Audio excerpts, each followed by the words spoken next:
All right. We should come up any second now. We could start So talking. we're on. I can't hold a hover that. We're doing the StreamYard thing tonight. So you don't just push the button and go on. There's a bunch of stuff Kim had to do. There's layers. Layers of stuff. I said T minus 30 seconds, and she was like going as fast as she could. So, hello everybody. Buick Smith, Lot Burns. One-Eyed Cat was in here earlier. Welcome to the stream, all. People will stop in later and show up once we get started. It seems like about 10 minutes in, we get most of the people, Danny Boyd. Helicopter. Oh, because he's hovering. Yeah, I think it was because I said T minus whatever it was, 30 seconds, and it took longer than that because we're trying to get through all the little layers of stuff. Because we're going to do a StreamYard tonight with Wendy when she gets off. Oh work. yeah, and we could have other people. We could have somebody else on. I told her we may have somebody else on until she gets off work. So yeah, if somebody wants to come on here, if you got a camera and you can. Oh, you left your laptop. Oh, I gotta go in there and. You gotta go in your room and turn your sound down. Here we go. What is that? Who is a moderator? Can they pin that? Oh, you can pin that. You could pin it too. I gotta go turn off the sound in the other room. Really interesting. It's up on there. It went up on there. Okay. And but it is pinned. Yeah, road toads. You know why there's road toads? Because Wendy's going to be on. Got the English is on. You got to have road toads. They have, and that's even a 62, the last year for the road toad. And that's what they have, are 62s. My favorite one is the 60, the very first one. But that's because I like the taillights better. And I like the frumpy little dashboard better. I think this might even be a better dashboard, but it's just back in whenever it was, 1960, we had a neighbor that bought a new one and I got to ride it. She took me for a ride in it. I thought that was the coolest thing. 1960, I was 6 years old and got to ride in a brand spanking new Valiant. And here comes Kim again. I'm back. You're back. Okay. So my favorite Valiants are 63, 70, whatever. Well, that's a couple of different ones, because the 67 through 70 something are the same basically. We have a 72, but then last week we got a 67. My deck lid was caved in. It was caved in when we got it. So I got one from a 67 and bolted right up. Danny Boyd was just teasing. Duster was a Valiant. Well, yeah, I guess. I had friends that had Dusters. Oh, what are you doing? You're showing. There's some value. You're showing something. When we start talking about stuff. Yeah, okay. So those are two-door. Mine's not a two-door. Mine's a Cat has a pair of 62s. I didn't realize they had two 62s. They have. You have two. Do you 62s. Want to trade? We have other cars. Doesn't Wendy also have one? You have two of them or three of them total in the family. I don't know what they have actually. And you have one. I don't know if it still has the 5-barrel. I thought that the coolest thing I ever heard was. I just rewatched that video where they took it off. Did you put it back on? What? Oh, I don't know. I was watching it on your laptop with you. Now I'm pointing at it, going, "Look, the 5-barrel." The other is factory with the push button. Two total. Okay. My mom had a 63 with a 3 on the tree, but I barely remember it. Mexican Spec, how you doing? Good to see you here. Yeah, people are starting to trickle in. Welcome to the stream. Anyone who just got here. Not back on yet. Not back on yet. Well, it was pretty funny. You pulled it off, and I saw that adapter, which is a flat plate, went over the 4-barrel with a hole for a single barrel. The first time I saw that was, I don't know. I think I was still doing lives with Uncle Tony, I found out about that. I thought that was just the coolest thing. We Yes. did not do an after the Tony this week. I noticed that Dead Dodge Garage, was it Dead Dodge Garage? Dead Dodge Garage They and a were couple other on, people, yeah. and Mortsky Repairs were on. I thought, oh man, those are big names. We don't want to go up against them, you know. So yeah, I don't know. plus we were tired. We did stuff. And it's usually we were working on your CB antenna until we wore ourselves out. Yeah, we all of a sudden it was like, oh no, the live's on. Show them your torch. You're gonna get a new. Oh, my torch. See, I've got props here. This is nothing. It's a torch tip for a where's the dark space so I can make it so it shows. It's a torch tip. It's an odd 0. What is it? Is it Lyle that makes torch tips? No, that's somebody else. I'm sorry. I lost my train of thought. Mortsky Anyway. Yeah, Mortsky is very popular. Anyway. He's entertaining. Makes good videos. I brought this down to the house, cleaned it all up because it's kind of ratty looking. But I really need a number 1 tip. So I ordered a number 1 tip. And I've been kind of resisting ordering parts for the torch. But it was $11. It's like I should have bought that a long time ago. Colleen Tebow, how you doing? How are you doing? And how's your van doing? And you know what? Last week I had no idea what you were talking about, the bus. So you know what I did? I went and watched a bunch of your videos. What are you looking at? You're looking at just looking at torch tips, something like this on that. It's a oh, you're all over the place. Oh yeah, I am. Sorry. I have one of these torches. That acetylene torch I have takes these turbo torches. See if you scoot that one that's off to my side there. To your no, side. no. That you went here? Zipped past it This twice. No. Scroll. One line. Scroll. Those ones right there. Those 3. These? Yeah, I need those for my radiator torch. I probably just need one of them for my radiator torch. More torch has only seen grill lighting duty lately. You know, we have one of those torches that's on a. It's nice to have one of those long Burnzomatic. Yeah, that's clicky ones. I use mine for lighting the wood. Colleen. For lighting the wood stove, but it's warmed up enough now. It's going to shop. It's 80 degrees in there.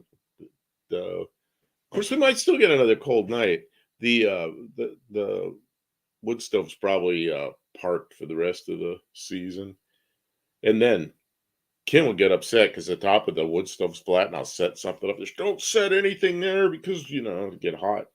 No, because you'll forget. It'll be hot one day. You'll set something on there, and it'll either melt or catch on fire. And then I never put anything on. But I set a bunch of papers up there, and you took that down, and it's like that's up there, so I use it, But she took it away. Let's see what else is going on here. What have we been doing? I got to post a video. I got a bunch of video I got to put together and get it posted, but I've been lazy. We did lots of good stuff. Kim, you distracted. Tell me what. Kim, you distracted Buff. Tell me what you thought about the bus, Buff. Well, I it's supposed to be a school bus, but then it doesn't look like the color of a school bus, and I've never seen a school bus that's that type of bus. Of course, different districts have different things. And then you're peeling the floor up and chucking the pieces outside, and looks like a project. Looks like it's got a lot of room in it. Do you have one of those stove fans that do not? No, I do not. I have a fan that's up on a top shelf that blows right past the chimney, and on really cold nights I can't reach it. So I just plug it in, and it's on low, and it just circulates the air up there, and I think it helps. What really helped is the ceiling in the shop is drywall. And that shop had been on fire once because my former wife lit it on fire. A little bit of fire. And then there was insurance, but they didn't pay enough to fix it right. So the company that fixed it just stuck the drywall back up there and never taped it or anything. So Kim says there's a lot of heat escaping through those cracks in the drywall. And I thought, maybe. So we taped it. and that made a huge difference. And the ceiling in the shop is it's not even 8 feet. It's about 2 inches shorter than 8 feet. So it's, the shop's small. It's only, It's a big good is it? sized shop. Uh, We filled it up. It's full though. That's what makes it feel small. It's 32 feet by 24 feet. Right. That's a pretty good sized shop, but But it's for heating it with that size wood stove, those are all over the That's what streets those in are. Mexico, huh? Where is that bus? There it is, right? There's a picture of it there. Oh yeah, the blue one. Yeah. Yeah, see, that's the front of it's different, and then I had to laugh because I don't know his name. Mustangs, Mopars, Mustangs, and things minivans. Can someone That's his name. I don't know post his a link to name. I don't know his his channel name. in the chat and go check him out? He does interesting stuff. It's been a little while since we put anything up, but So- we like to support other no name nationals contestants and friends, and they are pretty great. So what I was surprised about is he didn't know that the compression on a diesel's real high, and it's that way so that it's compression ignition. He probably knows all that now. No idea why it's blue. It's not a Bluebird. 26 passenger. Big buses are 56 passenger. That's just the right size. It's not one of those little tiny buses, and it's not one of those enormous ones. Let's see here. What'd you say here?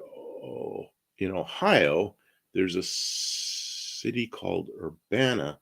In Illinois, when I was in the Air Force, I was real close to Urbana-Champaign, which are two cities right together with the University of Illinois at Urbana-Champaign. Now it used to be called Champaign-Urbana, now it's Urbana-Champaign. One of the country's best aeronautical or aerospace engineering schools. And I should have gone there. I was right there, but 19 years old, chasing girls, drinking, trying to get through my Air Force career.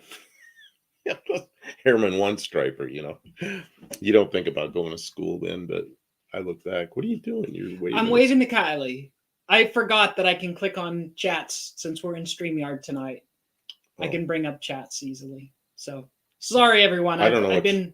Oh, I see what you're doing. In doing my job. You're bringing that up because I wasn't paying attention.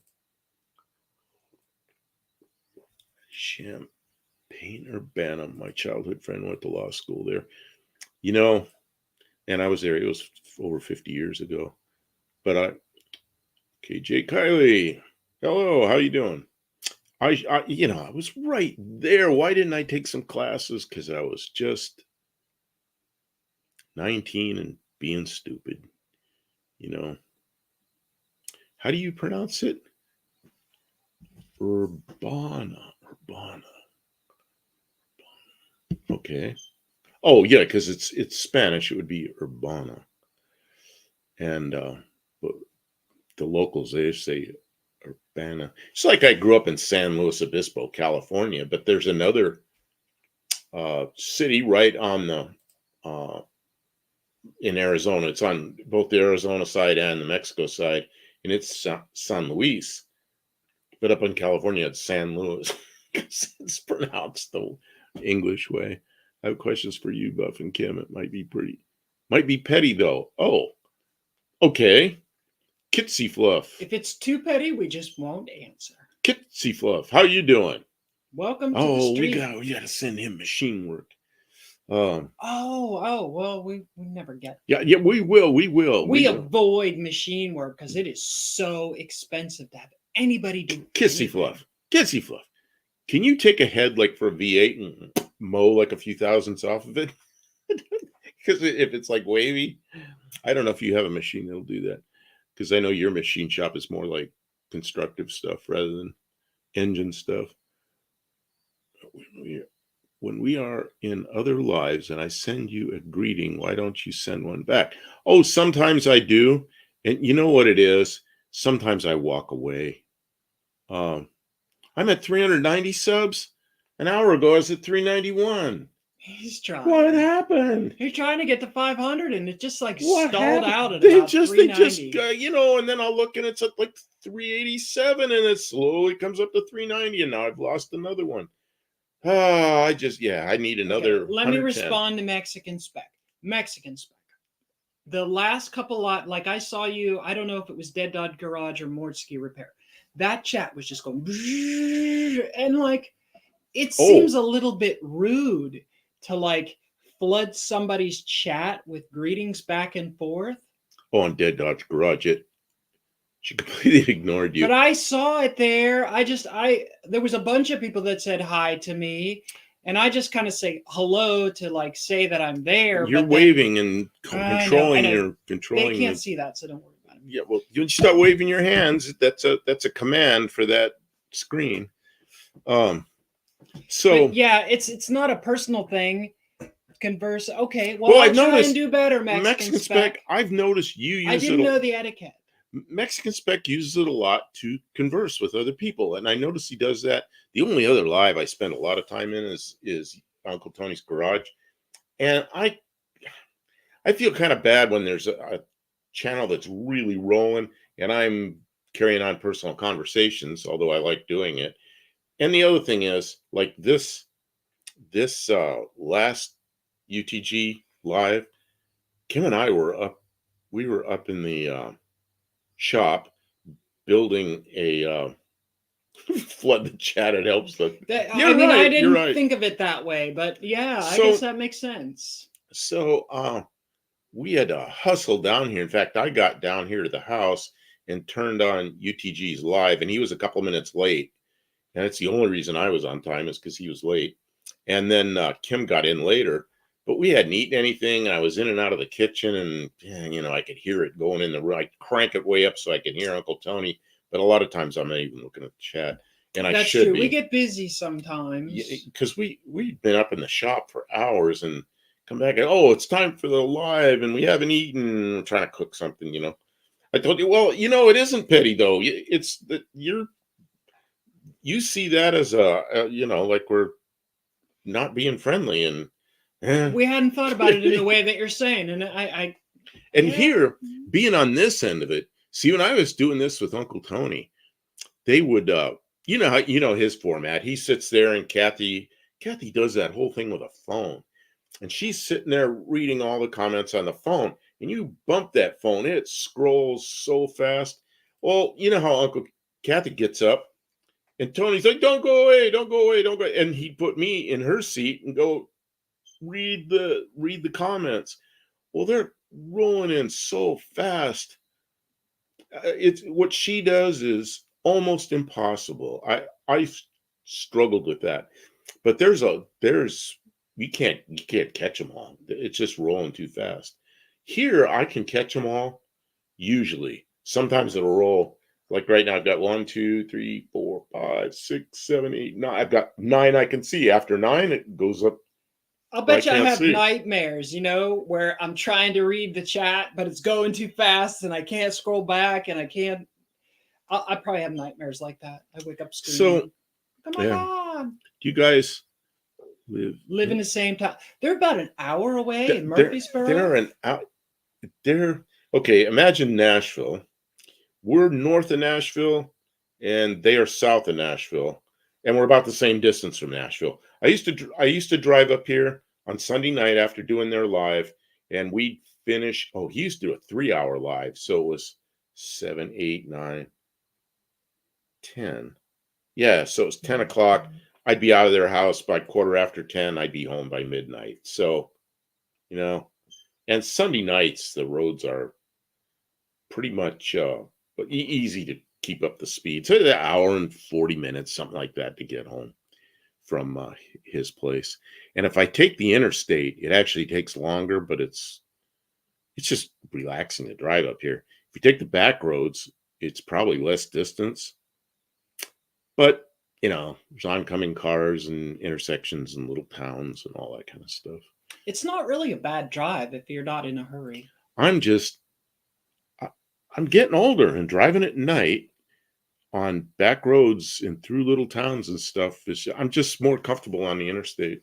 So Colleen, that's what I do. You know? I did see that there's a way to like time it so people can't, but I don't want to do that unless we have to. I mean, it really isn't that bad. It's just like a way of looking at it, and we just get overwhelmed a little bit. So, but Since not live really. chats, Things have been good. live chats are not my subconscious step nightmare. About you know, I dream the craziest stuff. I woke up early this morning and was having this dream that was not fun. These people were trying to get us. These big Russian guys. It's like I was trying to get away from them, and I couldn't get away from them. Oh man. Other times I dream about cars. And you know the bad thing about cars is I'll do some work and I'll wake up. Now I got to do the work again because I already finished it in a dream. Well, maybe you'll solve all the problems. Solve the problem. Solve new problems every I time. paint it and then I got to paint it again. I've had dreams about being back in the U.S. and trying to buy a candy bar, but I only had Mexican pesos. Worthless. Yeah, you know, dollars will work in Mexico. Ask me how I know.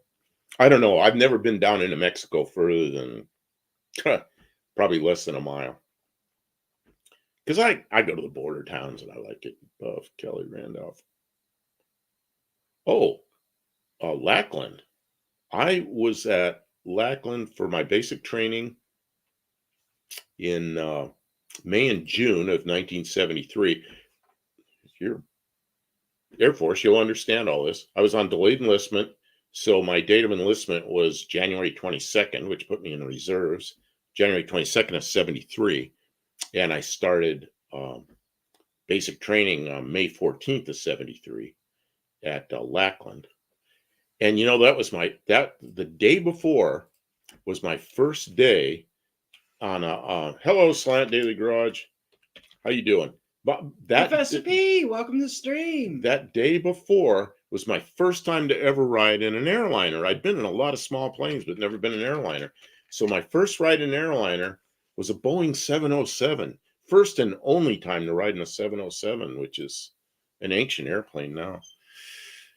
Let's see, dollars do not work here. Like Walmart will only accept a small amount over the purchase, but as a person, we are not allowed to use them. Okay. Yeah, see, because I go into this place right here, Algodones, which is a border town, and man, all the stores, they speak perfect English, they take dollars. And I probably get a little better deal if I change my money to pesos, but then I got to change the money. And so I just use my dollars, and I'm sure they don't mind. There's a lot of people from the US and Canada. Let's see, Kim, get your ugly mug off the screen. What? Are you on beautiful. There? We love our friends. Where are we? I don't even see it. I took my. Oh, you already took her off. You know what? I was already planning to move. I was going to take a minute because Mexican Spec is so generous to be a moderator and to show up for streams. And we usually take somewhere along the lines, we usually talk about something that he has listed for sale.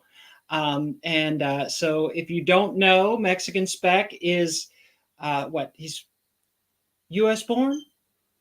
Yeah, you said, he's dual citizenship. Anyways. Yeah, so he's living in Mexico right now, but he grew up in the U.S. He's just. We like this man. He's very friendly to the stream and a great guy. Our viewers, and he helps people to import Mexican cars. Like crazy, I'm gonna miss these. Oh, Land Customs Classics. Hello, good you're here.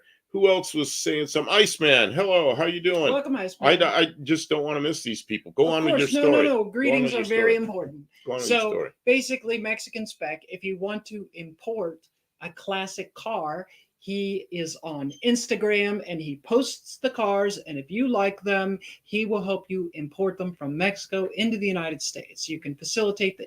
That's what he does. He facilitates it. So, you find him on Instagram, Mexican Spec, and that's what this is up here. You know, I've seen a couple of his videos on YouTube lately, although not many. But they've come up as suggestions, and I watch them. What is that? Which one? The green one. The green one of all the ones you picked. The green Yeah, one. because it's some I'm kind of sorry. a. It's I'm a having station problems. wagon. A station wagon. Oh, it's a '69 Chevy, I think. Okay, then there was somebody else up there said, "Yeah, you gotta. It's already disappeared." I have been sick since Sunday morning, and of course, have customers wanting cars. I can't travel like this. Oh, that's too bad. Oh man, you know when you get sick, that really messes up business. Okay, I'm struggling with this. I can cursor see here. because Got too many things. even stuff's There we go. popping up here. I don't know what it is. Okay, can you? Whoa. Let's see. I have We're a blocked. coworker who lives for 67 Chevy stepside. 67 is my favorite of the old Chevy trucks because it's a small window in the back. It's the only year that had that window of that body style. And that's the one that should be called the square body. I don't know why the square body's called the square body. The square body's all rounded off. The 67 through 72 was, man, that's my favorite body. Kim, can you scroll back up a little bit so I can see? Somebody is asking something about airplanes, and I noticed that stuff. Keep going. Keep going. Oh, there it is. Danny Boyd. I think I've ridden in a 707 and a 727. Oh, I've been on so many 727s, and I've been on 747s and more 737s than I can count. I don't know. I can't go over all the airplanes I've been on. But yeah, 707. So that's an old airplane. Air Force is still flying some of them. U.S. Air Force. Okay, go back down. Okay. Oh yeah. You gotta do that. Let's see here. I've seen some here, but it will need work. And I have a 6-cylinder. They don't sell step sides here, but a lot of U.S. trucks. I don't like people like step sides so much. I like I don't know what the name is, fleet sides or whatever. I think GM called them fleet sides, but I like those better. Nice work, Kim. I never seen any movement. I floated us up above the text so you can see us. Oh, I see. I don't know. Oh, okay. Oh yeah, there's your charger. Yeah, I saw you respond to somebody that said they didn't think you're going to drive it, and you said you're going to drive it every day. The ones that I have is costly enough. I have to put away money for when they send him to other hospitals. Training. Oh, that's right. He's going to be a doctor. He's finished 1 semester in medical school. Man. Yeah. That's good profession. Lots of 737s too. Forgot about them. Yeah, there's the early 737s for many years. The only ones I ever rode in were the 200s, one of those skinny, low bypass engines. And then I got one ride in a 300, which had the big engines. And then, they came out with the 7, 8, 900 737s, and those are haulers. They go across the ocean with them. So I've ridden all over in those things. That red van is sold. The red van is sold. Okay. Being sick sucks. Yep. I didn't buy it. Look at it. Did anybody watch Lobuck Garage working on his Jeep? $2 Jeep or something like that. I think it was older than this Jeep here. Jeep here. And really rough, but he was like that Jeep. Yeah. Remember I told you the grill almost looked like a Studebaker, and then later they put a full width grill on the same body. There's the full width grill. 737 come out of the sky. Well, I don't want to get into that, but the sad thing about the 737 is it turned into a big political mess. And yeah, they had some problems, but there's other airplanes that have worse problems. Across the ocean in a 737. Just bringing first class. I don't know. I've been crammed in little seats, 12-hour trips. I came back from England, went from London, England to Phoenix, Arizona in a 747, all the way last row on the right side. And I had some jerk sitting next to me. We got fed, and it's a box. It was a box lunch, I think. I opened the thing up, and the guy's next to me. He's a big fat guy, and he's pointing at it. He goes, "You gonna eat that? You gonna eat that? You gonna eat that? You gonna eat that?" And I go, "I'm gonna eat it all." He got mad. He wanted some of my food. John Cope, 8675309. Hey, Cope. John Cope, how you doing? Welcome to the stream. What's Jenny's number? Oh man. What do we have? It nice. It came with wagon wheels. It's inline 6 with stick shift, no heater though. That's something else I noticed. Mexican Spec. A lot of yours have manual transmissions, which I really like. You can remove that full width grill, the old Studi grill. Round headlights will bolt right on. Was here a problem with the 737? Was there a problem with 737s? Well, there have been some problems with them, but I would say that it's problems with all airplanes, and they think 737 just caught a lot of it. The door coming off, that's not a 737 problem. That's definitely a quality control problem. It's probably happened with other airplanes, and find more loose bolts. I think it's a sign of the times, not a sign of the airplane design.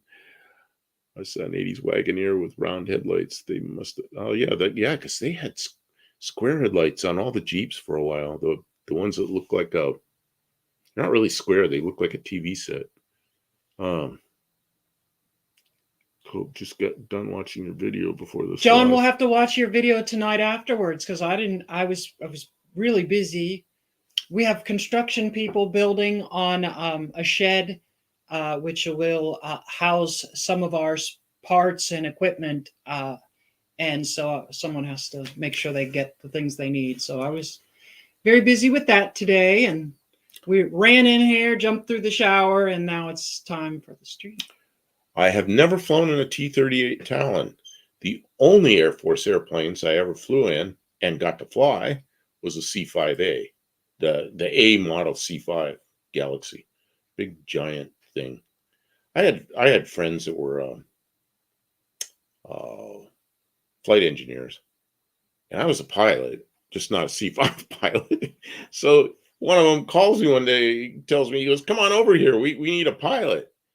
I said, "Really?" Because they're doing their flight engineer stuff. So I went over there and got the thing in the air. It's a simulator. And I got the thing in the air and flew it around. And then a pilot showed up. He was an instructor. So I got actual instruction in the C5 simulator. And then I did it again and again and again. It was really good stuff. So I actually logged the multi-engine time in a C5A. Let's see here. And then I rode all over the world. And a lot of times you get a good pilot. And if they knew I was a pilot, they'd let me sit up there in a jump seat. And that was pretty good. Let's see. I like the 80s Wagoneer grills better than the 60s ones. That red car is a VW Derby. VW Derby. Kim, you're scrolling all over. I have no idea what he's looking at. Sorry. This one here. That one. VW Derby, which is a Seat. I suppose that's pronounced Seat, brought over from Spain. I had friends that were, or one friend in particular, that was on a Q model KC-135, which is the refueling airplane that refuels the SR-71, And every time something happened, you knew where something was happening because he'd end up in Spain or England or in somewhere in the east. So in the Far East. But he used to tell me all the time they drove a Seat around when they were in Spain. It's Coke too bad about. No spoilers. I won't ruin it for those that haven't seen. Okay. There's a name you don't hear often. Seat. Pronounced Seat. Yep. Yeah, and he told me you go for a ride in a taxi there, a Seat, and he says they'd be going. He goes, "We're going 160, whatever that is." And I said, "That's 100 miles an hour." This little car on some road in Spain. That was the first time he was there. He's like, "Oh, that guy was crazy." And that's probably how they always drive. I flew in Allegheny Airlines, last propeller plane flight. You know, I had friends that flew on Allegheny, and they were, I think it was on an F-27. And you get me talking about airplanes. I shouldn't be talking about airplanes. That's my, that was my career, was airplanes. And for what I did, I just can't, it's almost worthless stuff to me now. I mean, you know. Can't really talk about it. Well, I suppose the Cybertruck has fly-by-wire steering, and I worked for almost 20 years, about 20 years, fly-by-wire airplanes, which I don't really like, but it's just the way it is. It's a Dodge Chicago built B-29 engines during the war. Supposedly, it's where they took the Hemi head. You know, could have been. I know it was supposed to be an aircraft. It came from aircraft design. That's why they did that. One of my favorite YouTube videos is the LA Speed story about the SR-71. Great stuff. Yeah, SR was quite an airplane, wasn't it? What was this design? Oh, I see. Hemi head design. I flew on a Condor 880 or 992. My father one time took a flight from the West Coast back to Florida. And I think he went from LA to Chicago and then Chicago to Tampa. John!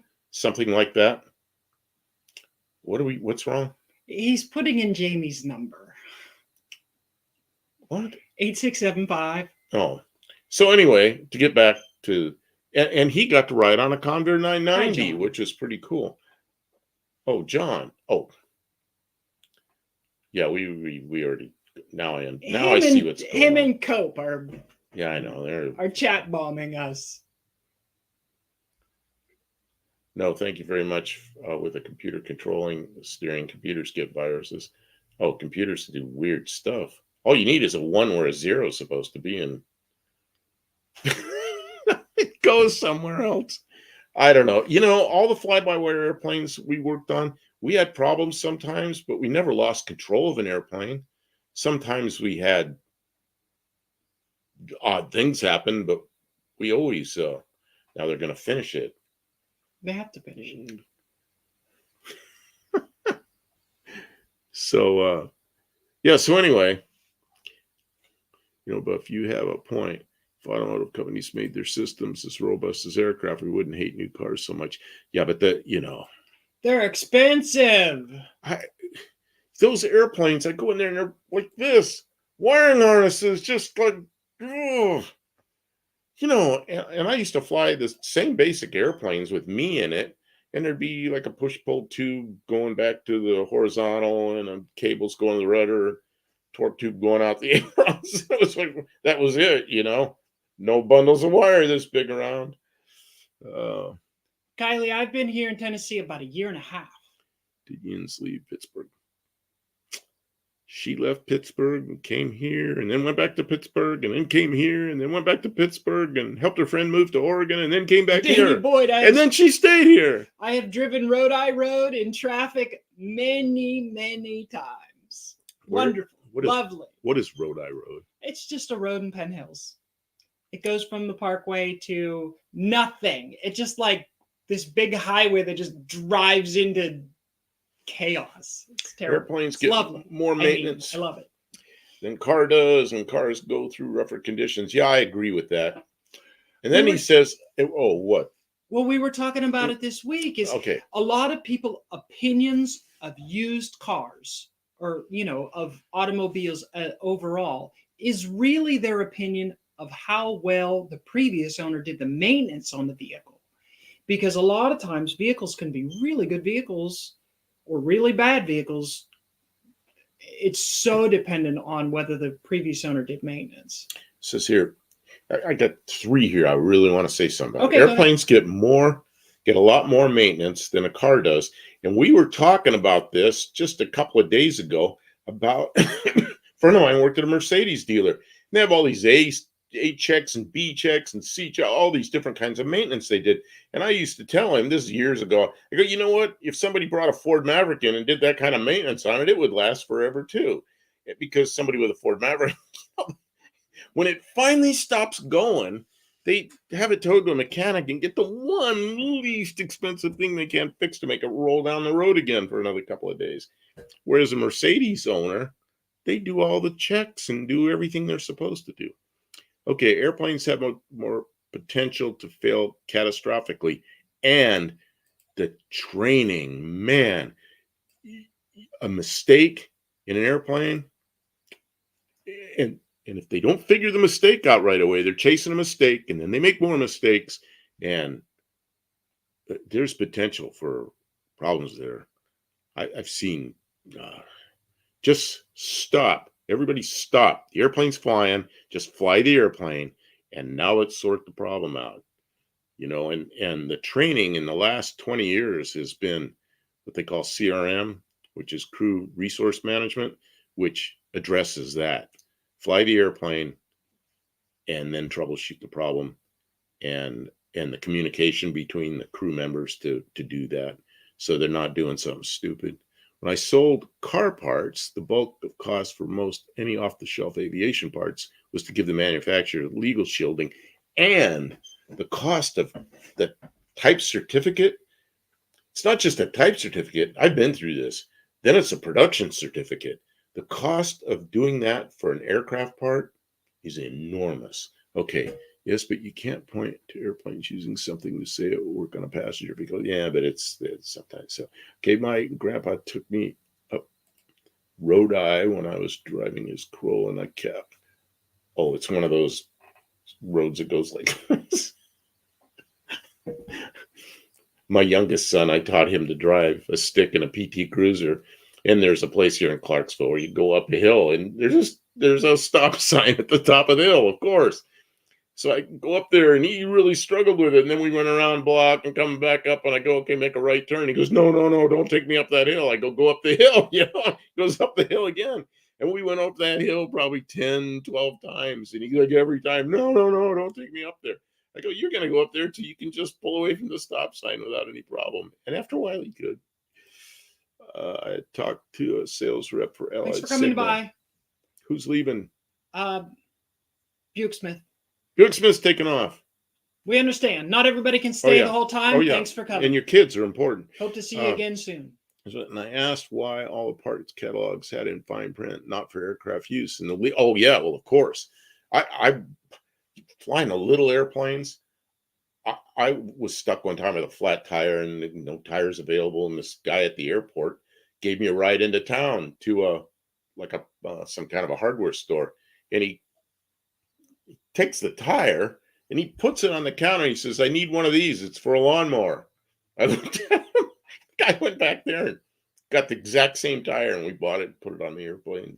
It was a home-built airplane, so didn't have to have a type certificated tire. Do they make electric airplanes? They absolutely do. Absolutely. Yeah.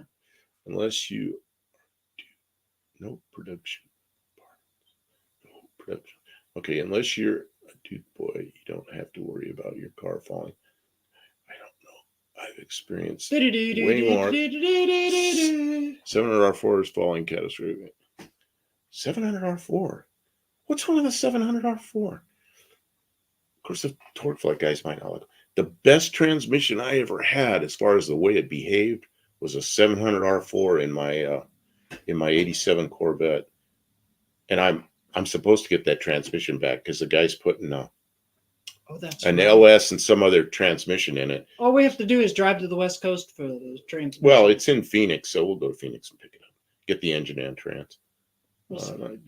Do they make electric airplanes? No, not like Tesla, but there are companies that are working on electric airplanes, and there's home builders that build electric airplanes, and I don't know. The battery pack would be so heavy. Yes, but the electric motor is pretty small and reasonably light, and so then the battery pack displaces the weight of the bigger gasoline motor and the fuel. So the battery's heavy. There are two kind of groups that are working on the electric airplanes.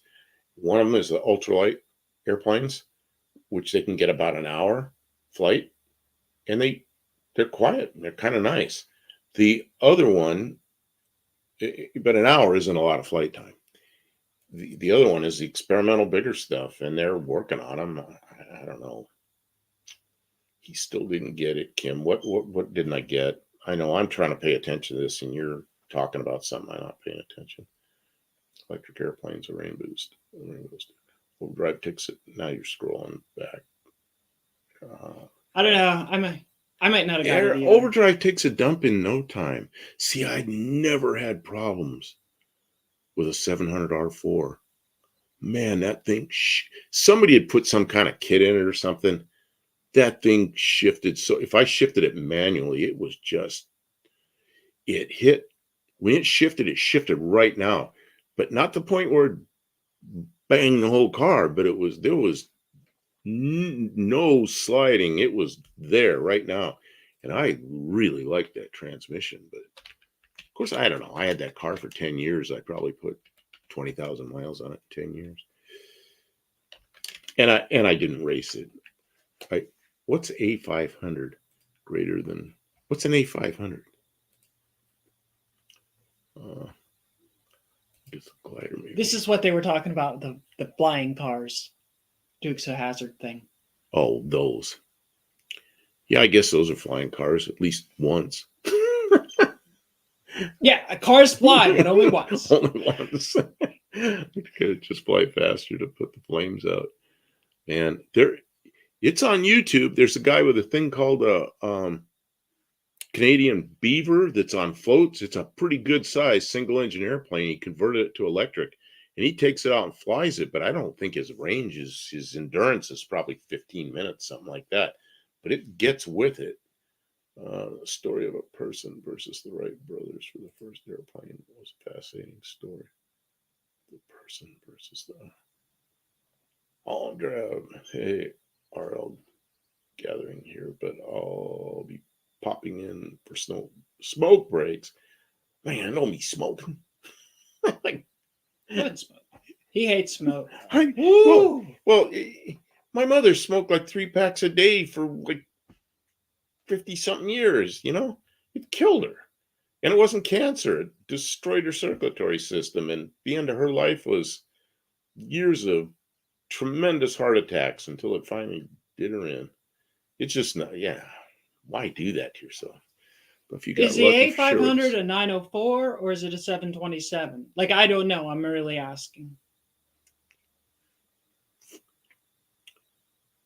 Flying cars are no problem. It's the landing, yeah. No kidding. Flying a car is no problem. It's the landing. Oh,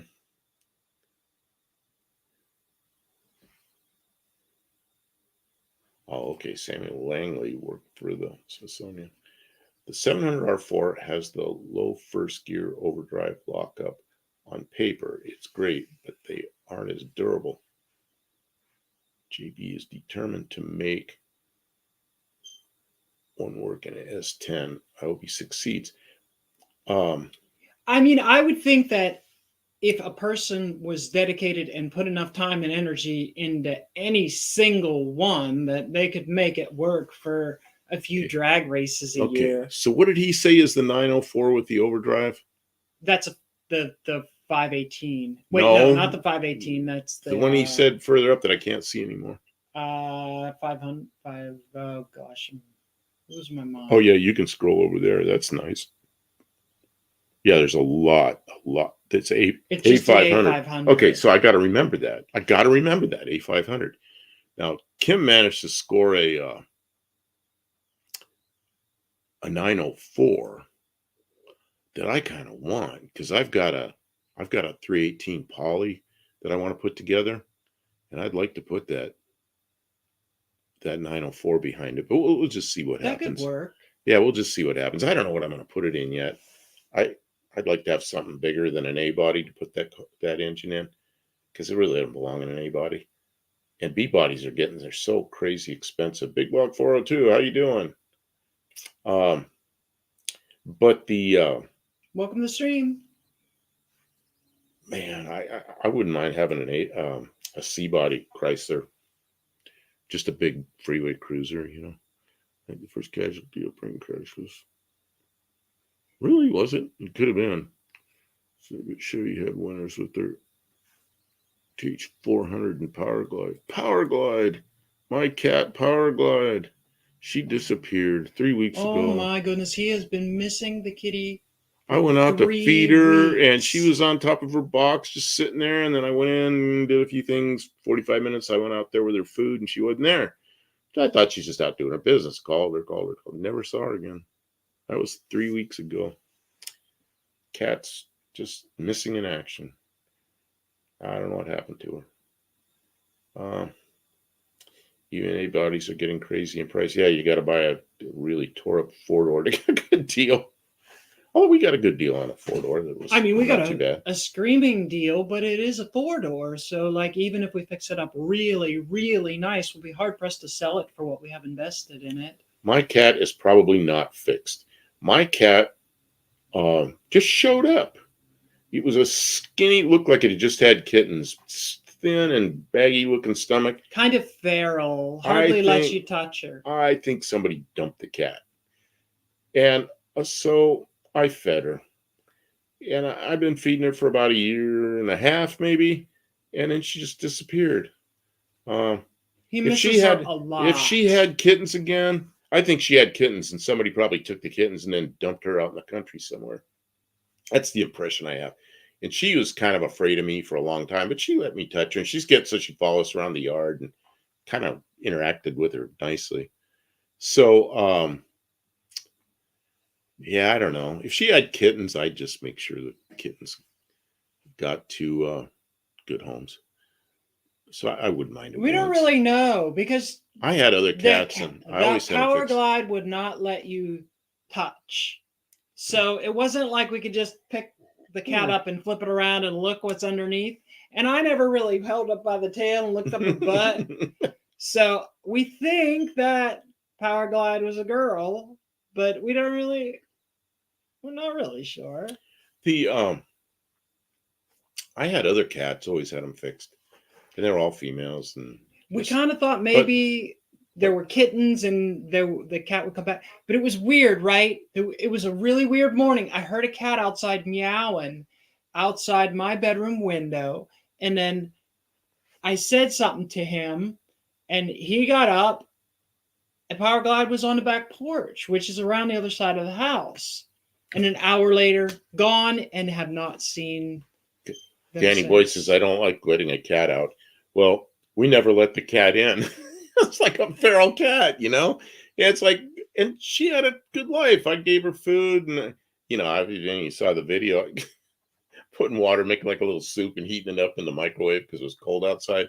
I made her a box and I put heat in the box. So little door, she'd squeeze in there and turn around and look out. So on the cold night, she had a little heated box and I put moving blankets all over the top to insulate it.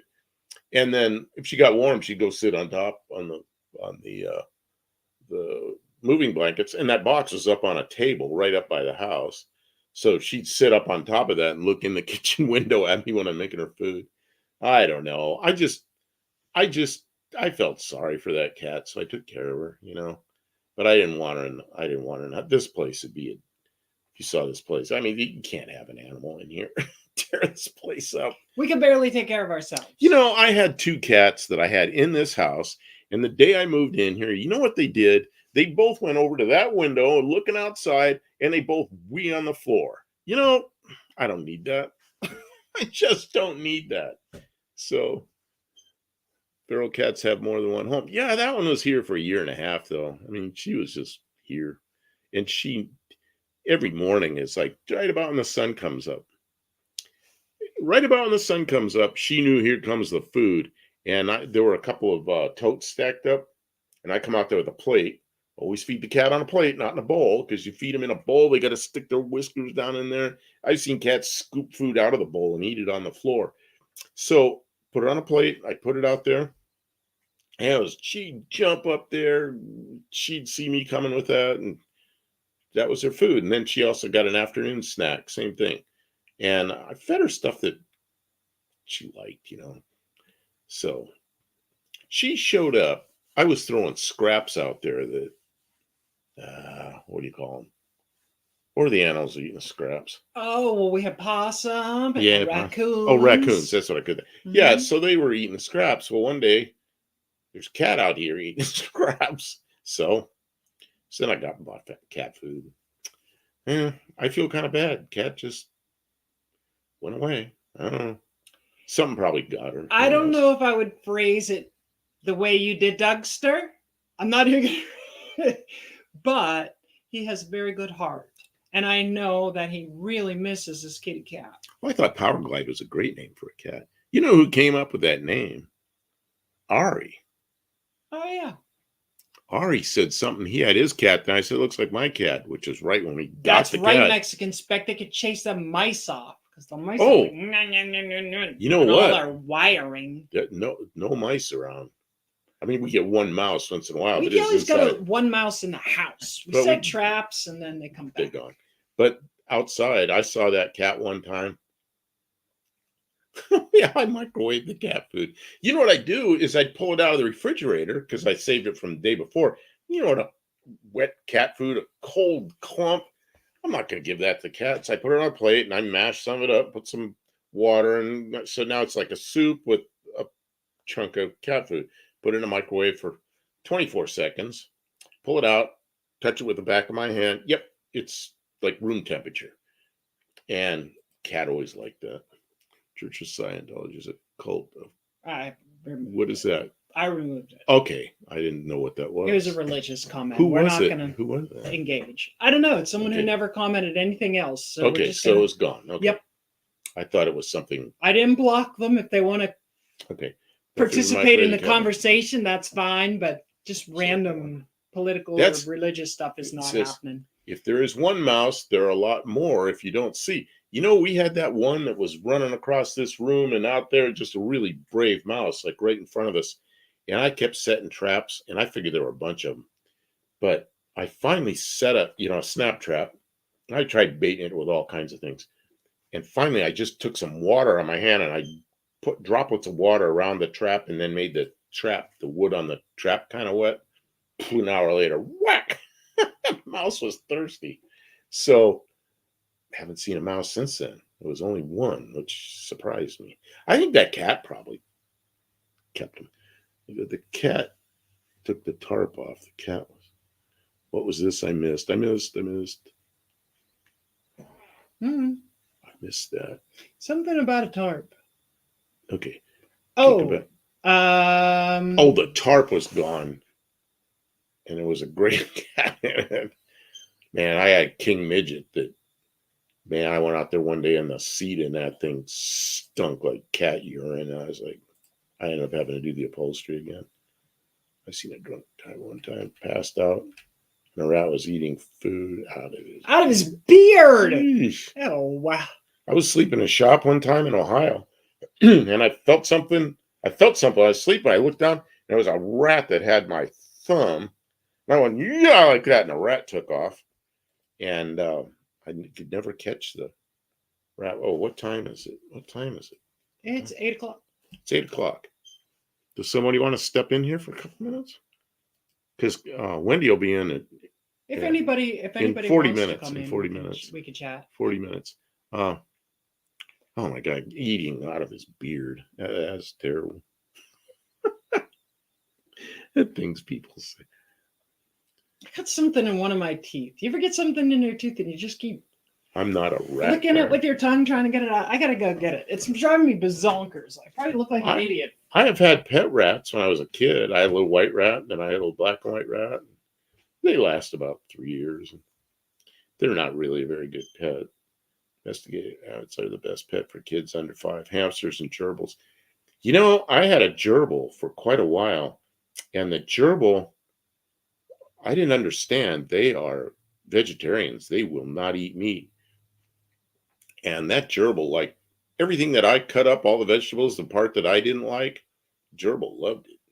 So like the heart out of lettuce or things like that, the gerbil just loved it. Mice are jumpy. My sister had a mouse, and that animal smelled so bad and was so active and jumpy. That's it, jumpy. Couldn't handle it. Should I just took my shower? Otherwise, I would have. When my dad was growing up in West Virginia, he and his buddies used to go to the dump and shoot rats. Hamster gerbils are worthless. Why do you say hamsters and gerbils are worthless? I knew a friend of mine, he had 2 daughters, and they had hamsters, and they were always handling them. But the gerbil I had, I'll tell you how I got the gerbil. He was a wild animal that came in my house and was eating stuff, and I set traps and everything, and then avoided the traps. One day, he's about to get caught in a trap. I was in bed, and I grabbed a T-shirt or underwear or something, threw it, and snapped the trap before he got in it. Then I got a have-a-heart trap, and I caught him in the have-a-heart trap. I thought, okay, you want to be in here? You're going to be in here. I put him in a big, like a rat cage, and I fed him for about a year. And I was at work one day, and he managed to bend the bars far enough apart that he got out. And he never came back in the house again. So he figured out he wasn't supposed to be in there. I had a mouse in the house one time, and I caught it in a have-a-heart trap. Have-a-heart trap's one that slams shut. It's like a little cage. It took him way out, probably like 300 or 400 feet, bigger than a football field, but it's flat. And I opened up that thing, and I figured he'd find something. And he goes, ran back to my house faster than I could get there. Little tiny mouse. Long time ago, I dated a rat. Oh, yeah, a few of those in my life. They knew that thing tough. Rats could be trained to do a lot of tricks. Oh, I never even thought of that. Mine used to sit on my shoulder watching TV. You know, I had the 2 rats I had. One of them did not like being handled at all. And the other one, yeah, he'd sit on my shoulder. I could hold him, scratch, and he was fine with that. Or I guess they were both she rats. But I never had more than one at a time. I don't know. And gerbils are supposed to be, you know, you're supposed to have more than one gerbil. What are you doing looking at? I What like is to that? keep our background relevant to Oh, what geez. we're talking about. So I put, hey, Dougster's coming in. Relevant to what we're talking about. So I put up rats. Girlfriend used to have a hedgehog. We can't hear Dougster. I'm not sure how that will go. Give us a minute, Dougster. Where's this? What's wrong? Oh, he's trying to come in? He's in our waiting room. Would you like Dougster on? Oh, yeah, sure. Why not? Okay. We've had him on before. He's a good guy. Yeah. Let me see. But he's only going to be on until 40 minutes after, because that's when. Hey, everybody. Okay, so now why is he so big? Well, So in other words, I'm here for a good time, not a long time. We can't hear him. I can't hear him yet. We gotta get some sound. I forget where he's coming in. Dougster, Testing. Bear with us a 1, minute. 2. we are completely unprepared. Talk for a second. I don't know where you're coming from. I have pet gopher for about Shh. 5 years. Talk, Testing. Dougster. Testing. 1, 2. I think he might Testing, be coming from testing. this What's TV. why is he so quiet? This Testing. function is Testing. only 1, big- 2. Come in, Buff and Kim. Dang it. Why don't we? Bear with us a moment, Dougster. We're Silent movie. Trouble. I'm having trouble. I don't want that there. Oh, now we're both having trouble. How do I get rid of this? I don't know what I'm doing. Why is that there? Audience, please forgive us. We're having Okay, I'll Technical just shut that off. difficulties. issues. I don't know. Why is that there? Why is what there? Oh, that's why. I know why. There. Okay. So now I can. Why does it do that? That's not what I want it to do. This is what happens when things don't go his way. Gets upset. Okay, let's try the sound again. About now. No, it's not here. It's not coming out here. Well, it shouldn't come out of there. Well, when I turn the sound up, it should. You guys Can still anybody can't hear hear me? Dougster? So I can say anything I want? Well, I can hear you like this much. No, you can't say anything you want. Can I say anything I want? Good, you We can hear me. you, Doug. Okay, Mexican Spec says he can hear him. All right, cool. Oh, there you go. Oh, that's mic volume. He'd have to turn up his mic volume, not our mic volume. We can I hear him. think his microphone is probably okay. I just don't think our sound is turned up. Is he as loud as we are, or are we louder than he is? Testing, 1, 2. Testing, 1, 2. It's like testing. 1, 2. Testies, 1, 2, 3. Mexican Spec says Stop. we hear him well. Okay. You talk to him. I will be very quiet until I figure out what the heck to do with the sound. Okay. So what else do we have here? All my animals Oh. are street dogs and cats. That means something different in Mexico. Over there, we have no animal shelter. Oh, okay. Are you saying So don't you eat just got to street see my meat? cat, Miles, and I have 2 pet rats. I have Trapper John and Hawkeye. Gee, I wonder what show they got named after. Oh wait, is that like the A-Team or something? No, it's MASH. No, it's Oh, MASH! You're It's right. MASH. Oh gosh, I'm embarrassed. now. Okay, so we can hear him real well now. So Weird. Well, good. We'll go across the living room here. And the lighting kind of stinks. Man, I But was just watching you in John Cope's shop. there they are. See them? Oh, There they are. can you get closer? Sure. The light gray one is Hawkeye, and the dark gray one is Trapper John. Oh man. Yeah, they're not real centered up, but So cute. Yeah, they look excited to see you over there. their excitement is so fun. When they do get excited to see me, and it is actually pretty fun. Oh, Hot Lips Mexican- Houlihan? No, Mexican- no, we don't need a Hot Lips. That means other Hot little Lips Houlihan. rats show up. Lots of little baby rats. Yeah. Oh, there's a name. You remember the 1971 Riviera, the boat tail Riviera? Oh yeah. With the A Corvette. man whose last name was Houlihan designed that car. Did the original renderings of that car. It's a good looking car. Man, I wanted a 71 Riv so badly, but now they're crazy expensive and they're not very good. I always like the fact that they put the license plate in the bumper off to the side and not center. Not stuck in the center. You know, the 71 was the only year that had the louvers in the back. Yes.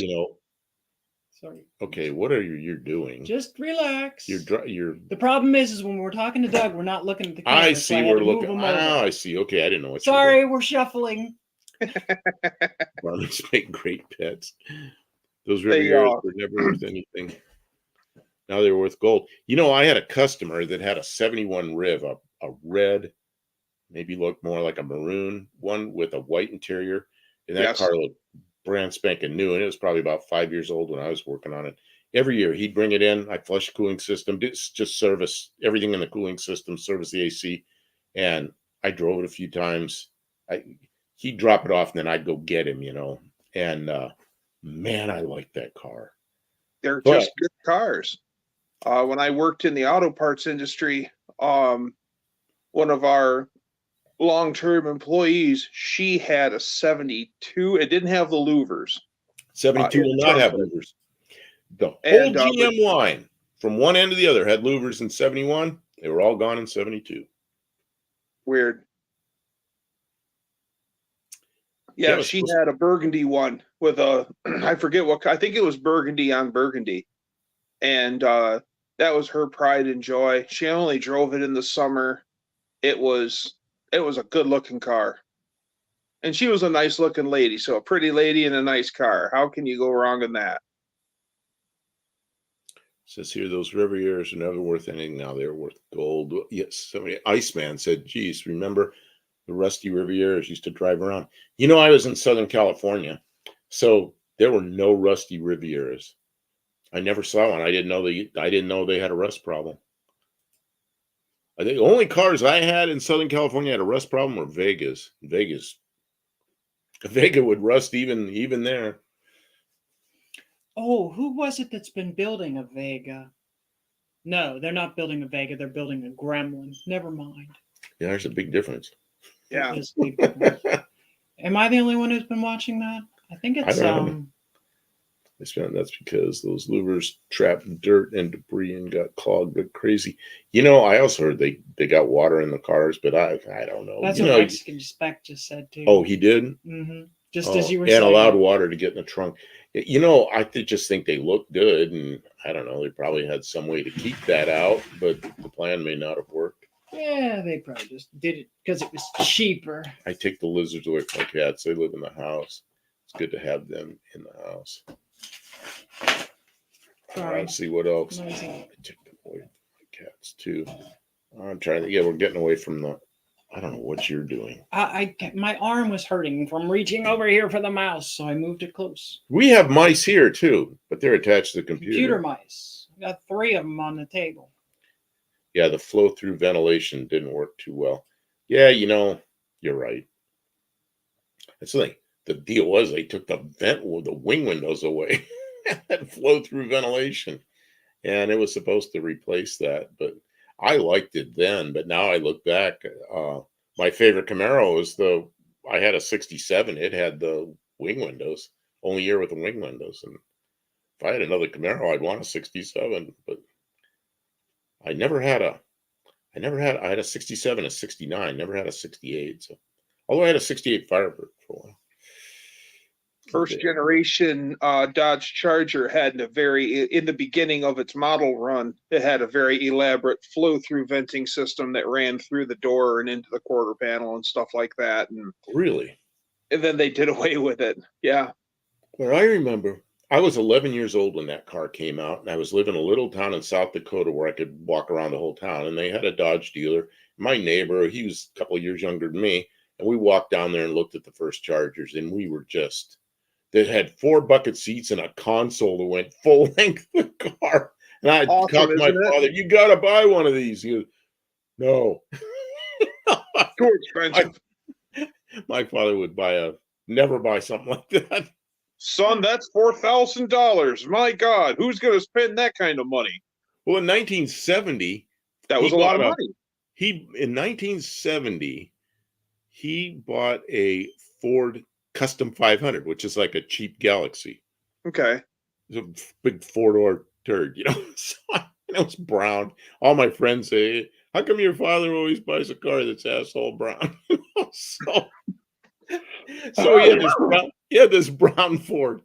But before he bought it, I go, Dad, look at this. Why don't you buy a Corvette? That's when the C3 Corvettes were out. And he's like, it's only 2 seats. I go, buy 2 of them. Mom has a driver's license. Yeah, so I'll just run right out and buy 2 Vets. It's like, no. We're in South Dakota. Colleen, did you say you lived in South Dakota one time? I was in Brookings. And were you there? God, it just sounds familiar. Like maybe you were in South Dakota. I was in South Dakota in 1965 and 1966 before my 6th grade year, through my 6th grade year, the summer after, and then we went back to California.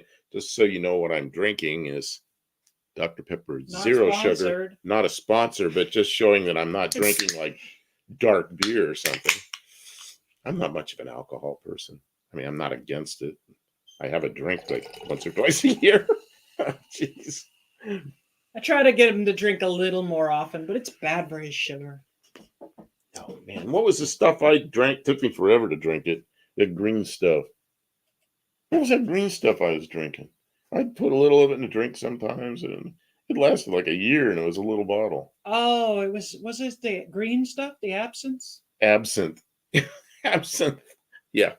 Oh. All my kids were born in Sioux Falls. So Buff wants to take a trip and not leave the farm if you drink an absinthe. See, the thing about absinthe, American absinthe, is not what all the stories tell about it. It does have it should have the wormwood in it, but you have to drink quite a lot of it to get the effects.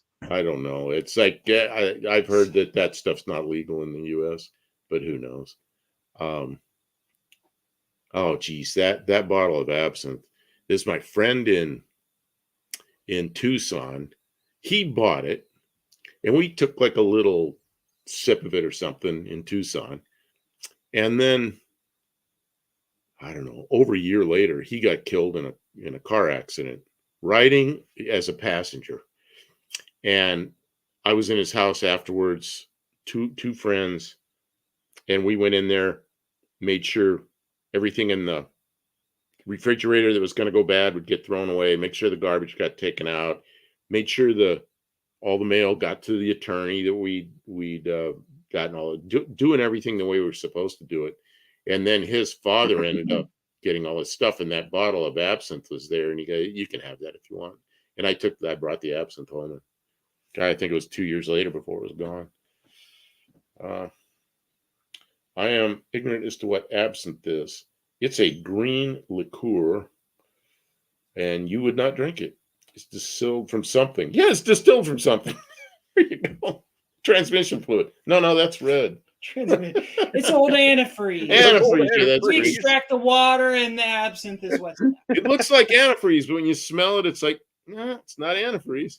Now you know what it is? It's What it tastes like. no, what's that green liquor smelling stuff? Licorice? No, not Jägermeister. Jägermeister's like cough medicine.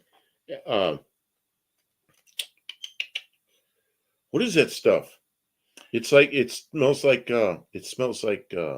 licorice. I can't think of it.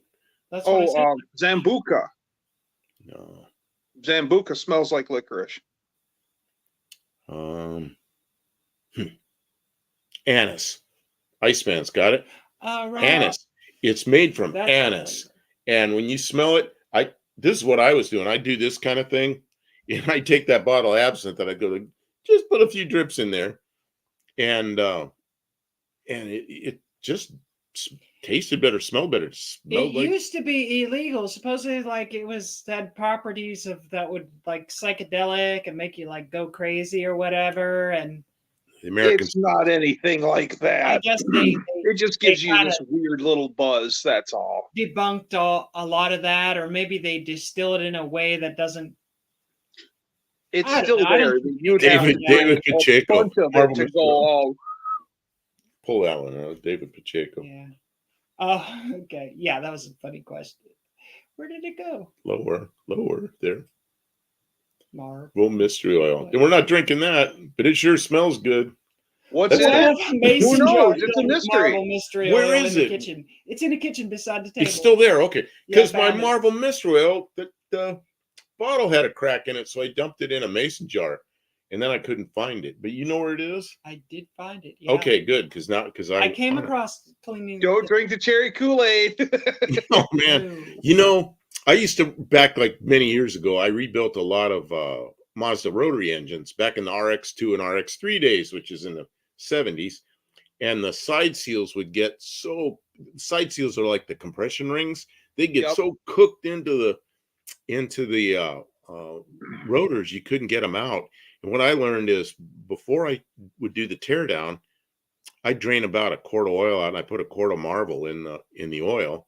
And then if the engine ran, of course, and then run the engine for about an hour. And then I'd have a better chance of getting those side seals out.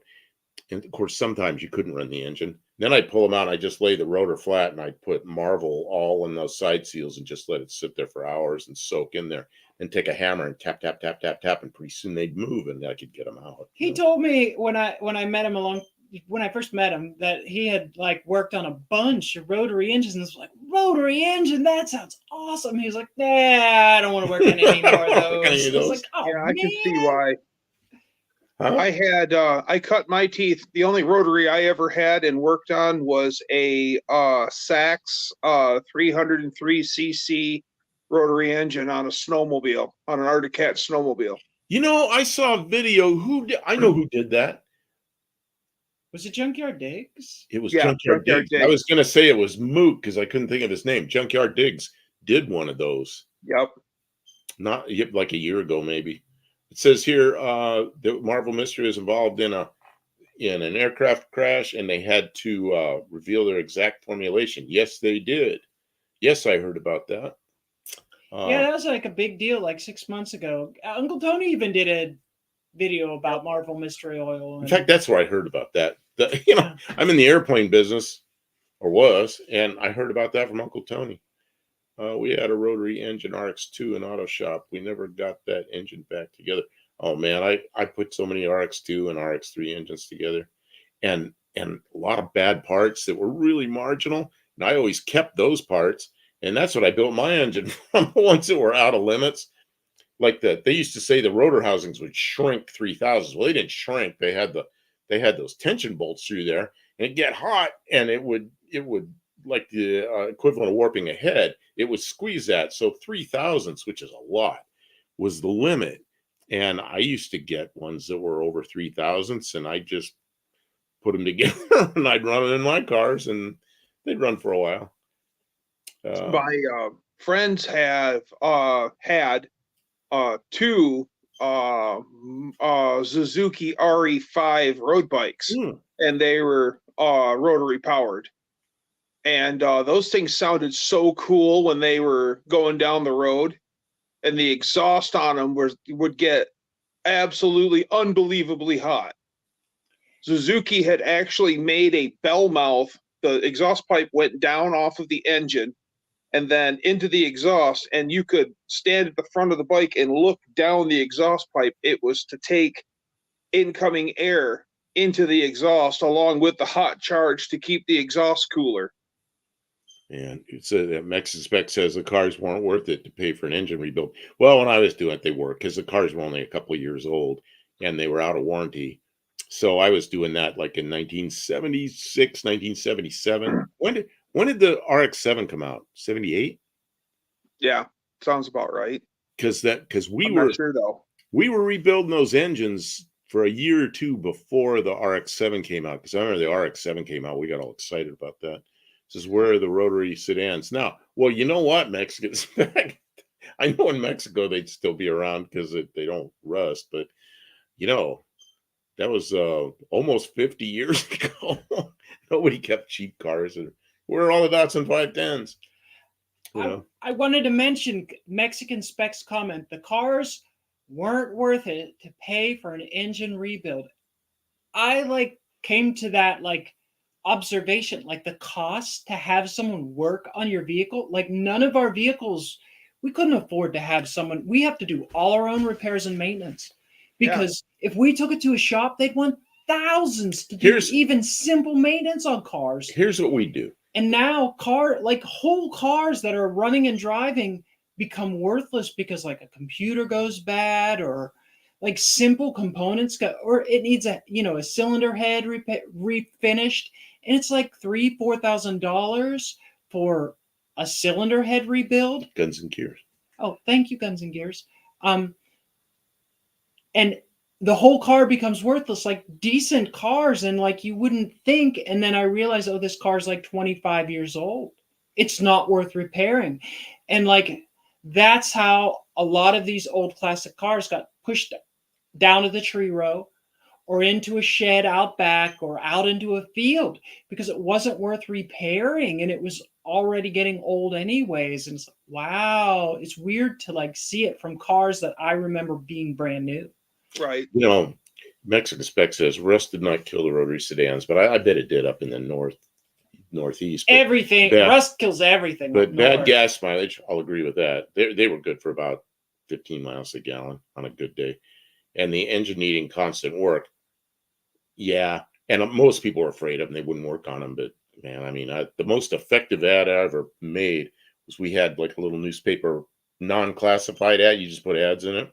This thing called Easy Ad. And I put 3 ads in there, just 2-liners this wide every week. And it says Mazda trouble, ? Call us, phone number. Man, I had a lot full of Mazdas out there. This is 1975, 76, 77. We used to do, we'd remove and replace the engine for $125, which wasn't enough, but we were so good at it. I could lean over the top side and have the engine and hardly have to do anything from underneath. And then we'd have that engine torn down in an hour. And almost always coolant would go into the combustion chamber. There's two O-rings. There's a red O-ring and then a black O-ring. And the red O-ring is between the combustion chamber and the cooling coolant passages. So it would the coolant would be in the never coolant water would be in the combustion chamber. Of course, it doesn't compress, and then it doesn't start. You turn the key and go click, and it doesn't turn. So we tell people we could probably fix it, and you pull the spark plugs out, then it would turn because you get the water out of there, and then pull the engine down, and usually we could clean up the parts and put a gasket set in it, put it back together, it'd run good. So whatever the gasket set cost at the time, which is like $40-something then, and we get factory gasket sets from the dealer. It was a dealer in LA. I was 200 miles away, so I'd order it from the dealer, and then we do the engine. I don't remember what we charged to do the engine. 150, 175, something like that. 125, remove and replace. And people they'd pay that to get their car running again. But they were almost new cars. They started getting older, and I started getting really sick of them. And then I got a job that didn't have anything to do with automotive. I had a law enforcement job for a couple of years, and I taught somebody else in a gas station. He wanted to do them, so I did a couple of engines with him, and then he was doing them after that. So, all right, we lost a bunch of chat. I want to go back. okay. Guns and Gears. Thank you for the compliments, and I've been taking good care of him. I've been feeding him good. I've been making him get out and get the sun, and he's looking healthy. And let's see, there was another thing in here about buying parts vehicles. Oh. Worked out a deal for my Durango, $1,200 for Michelin's on it. Tires are so like this week I just took tires off. I bought a whole extra Dodge truck for the tires and for the front bumper. The price that it would cost me to get tires and a front bumper were how much I paid for an entire truck. Now the truck had a bad motor and the transmission I need to pull the transmission apart and put a new band in it because it doesn't catch. I think it broke the band. But anyways, the transmission is an excellent core. The 318 was a catastrophe. I spent all that time. I put new rod bearings in it, and then it reclogged the pickup tube. So it's a piece of junk. But there's computer, a cab, there's wheels, there's all kinds of stuff. It was cheaper to buy a whole truck than it was to buy tires. She got a good bumper off that. It's crazy. But yeah, value is really weird and out of whack in some ways here now. I put new tires on my daily driver 07 Dodge Ram, and that was $900 for a set of Goodyears. I don't know what I'm gonna. My Mazda. Last time, what I've always bought for the Mazda are the Michelin Pilot Sport pilots. And I'm not going to do that again. I used to be on the road with that thing all the time and in bad weather and everything else. And the tires are amazing, but locally here, love Michelin. There's a Hankook plant here. There's two Hankook plants. There's one in Korea and one here in Clarksville. I'll probably buy Hankooks, just support the local factory. And Hankooks aren't that bad of a tire. And they're okay. And I'm not okay, Mr. Moneybags, buying new tires. I went from driving just constantly across the country to I get in the car about twice a week and run up to the garbage dump, So it's like, okay, I may never wear those tires out. I don't know. I got to buy new tires for the Valiant before we take it to No Name Nationals. So, Buff, I have a Mazda rotary question for you. Uh-oh. Now I've got to turn my brain back 40 years. Okay. I always notice that on the Mazda rotary that the oil filter is right on top of the block. How on earth do you keep it from leaking oil all over the place when you change the filter? Poke a hole in the top. Poke a hole in the top. That's what I figured. And let it sit there for an hour or so. Don't start it. unscrew it. It still makes a mess, but not real bad. I got a Okay. hand in my Pontiac. That's what I figured. You ever looked at Studebaker engines? Back in the day when cars didn't have oil filters, that was Option. an option. The Studebakers put them on the top, and you unscrewed the thing. It had a filter in it, not a canister. See, now they're going back to that. A can Yeah. that stays with the engine. I can't believe it. My Mazda I use and my van I use AMSOIL Signature Series oil and the AMSOIL filters, and I go a long time without oil changes, but I do oil samples and oil tests every 4,000 miles. It's amazing how good that stuff is. But got a filter from him last time. These guys in Arizona. So when I was out there, I picked up a filter and some oil. Got home, and at some point, mileage was time, and I opened the box up, and there's this filter in there. It looks like an old time filter. It's not a screw-on canister. It's something else. Like, all I'm like, what the hell is this? He goes, "Oh, some of the new cars are like that. Sorry about that." So I wasn't even aware that they were doing that again. I kind of like the spin-on filters. I do too. And it makes you wonder if the old toilet paper roll's going to come back. That's, when that Saw was? that. I was in high school. That was 1971. That was real popular. Everybody's laughing about it. I had never seen that until what was it? Pole Barn Garage and Junkyard Digs pulled one Yep. off. Was it a Pontiac? Yep.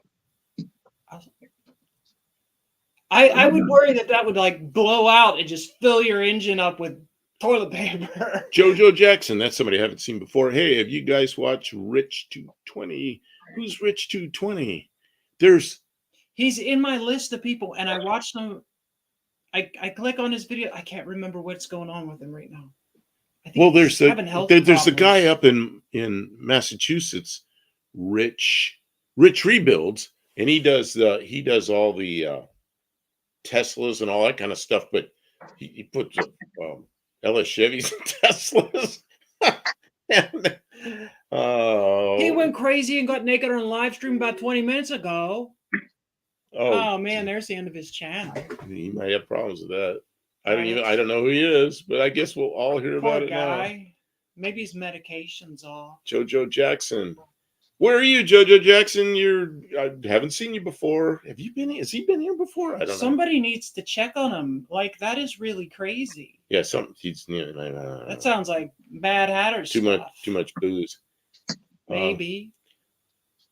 JoJo's icon is a cartridge filter. If you look, the what is?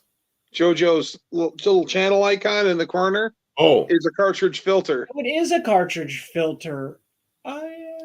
So here we are talking about filters. Yeah. He's restoring. I have a whole bunch of cartridge filters for 57 Chevys that are Hastings new in the box unopened. Well, Rich Rebuilds that's not. No, that's not the same. That's not the same guy. No. See, Rich Rebuilds, he's a smart dude, and I like watching him. And who's the guy in Florida? Tavares. Tavares bought his V8 powered Tesla. Look at the puppy! Hey, so we got cute. a dog. Look at that. He or she is liking that. It's Sadie. She puppy. Hi, Sadie. Rich Rebuilds was on Joe Rogan's podcast a while back. YouTube to Joe Rogan. Huh. Well, Rich Rebuilds, he was just on Tavares' channel when Tavares bought that Tesla with the Chevy. He got mad. Brian Cabral and he got mad at Brian Cabral and that was the mistake. Brian Cabral. Brian's one of those guys is just, I don't know. I kind of made peace with the guy. About once or twice a year, I'll put a comment, but I don't watch him very much. That's but we're cool, kind of like, I don't want to say we're friends, but he's not bad mouthing me anymore. And yeah, I don't know. He doesn't like Tony, and he's just I that's think the way Brian it's just the thinks way it's going to be. he fancies himself a comedian, right? Who's that New York guy who used to be like bada boom and like say really like not offensive stuff, but like Well, anyway. the thing is, it's he just his says humor. He tries to like poke fun at people. his impression of If you take him seriously, he'll make you mad. oh yeah, his impression of Tony DeFeo is horrible. And I know Tony. I've known him for like 4 years now, and Tony's a decent guy. And Brian Cabral just never lays off, and kind of angers me. So what I've got to do is just basically ignore the guy. But I watched one of his videos tonight because he said something on there about an old song that I like. So it was a really short video, and it had to do with the pizza that he bought. So I just put a comment on there. I like that song. I was just listening to that song or something, and he commented back, asked me how I was doing. It's like, okay. But it's just he gives Tony such a hard time. And Tony's doesn't deserve that. Man, he talks about Mostly Old Parts got it. It's Andrew Dice Clay. I mean, other people got it, but he's quick on the draw. That's why he's our announcer. Mostly Old Parts. Check out his channel. He is the announcer for our No Name Nationals, and he is fantastic at keeping us up to speed with what's happening on the track that day. So if you are not subscribed, you should subscribe. And he's fantastic. And Andrew Dice Clay, that's the guy I think that Cabral thinks that he is. He thinks he's so funny and hard hitting or whatever, But that's as much time as we care to give him on our stream. So So he's not really that Tony, noteworthy. never badmouth Tony. One night I was coming home after doing his live with him, and I had a big old blowout right in a really bad spot in the interstate. And cars are by me, and I called Tony, and in no time he was out there. He's out there with a floor jack, and helped me swap the tire over. Of course, I had a donut spare that I hadn't checked since the car was new, so it was supposed to have 80 pounds in it, and I think it had 20. So Tony followed me at a gas station, so I'd make sure I make it. But that's a friend, a guy that comes out there on a Sunday night and rescues you on the highway. Tony's a good guy, and Tony's given me some cool stuff. He's given me an intake manifold. He gave me a turbo for the car. He really had some money in that car, so he gave me that car. But it also belonged to another guy, so I paid the other guy for the title. But we got a deal on that.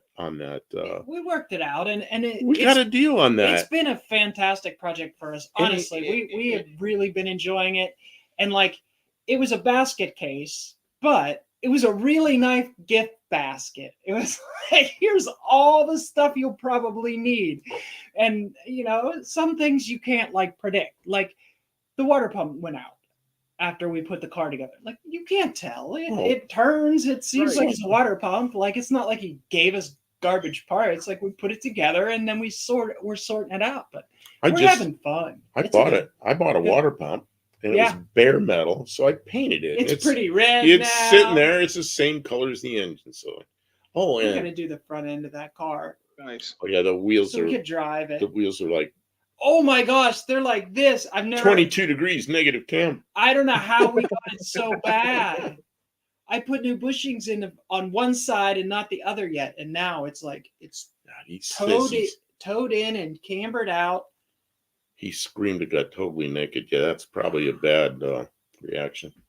I think wasn't he having some health problems? I don't know. Well, I think I've seen him, and Cabral's been on his bad side. I think maybe he kind of lost it. I don't know. Who knows? Well, I shouldn't comment. I wasn't there. Poor guy. I feel bad for him because he's going to regret that kind of behavior. And okay.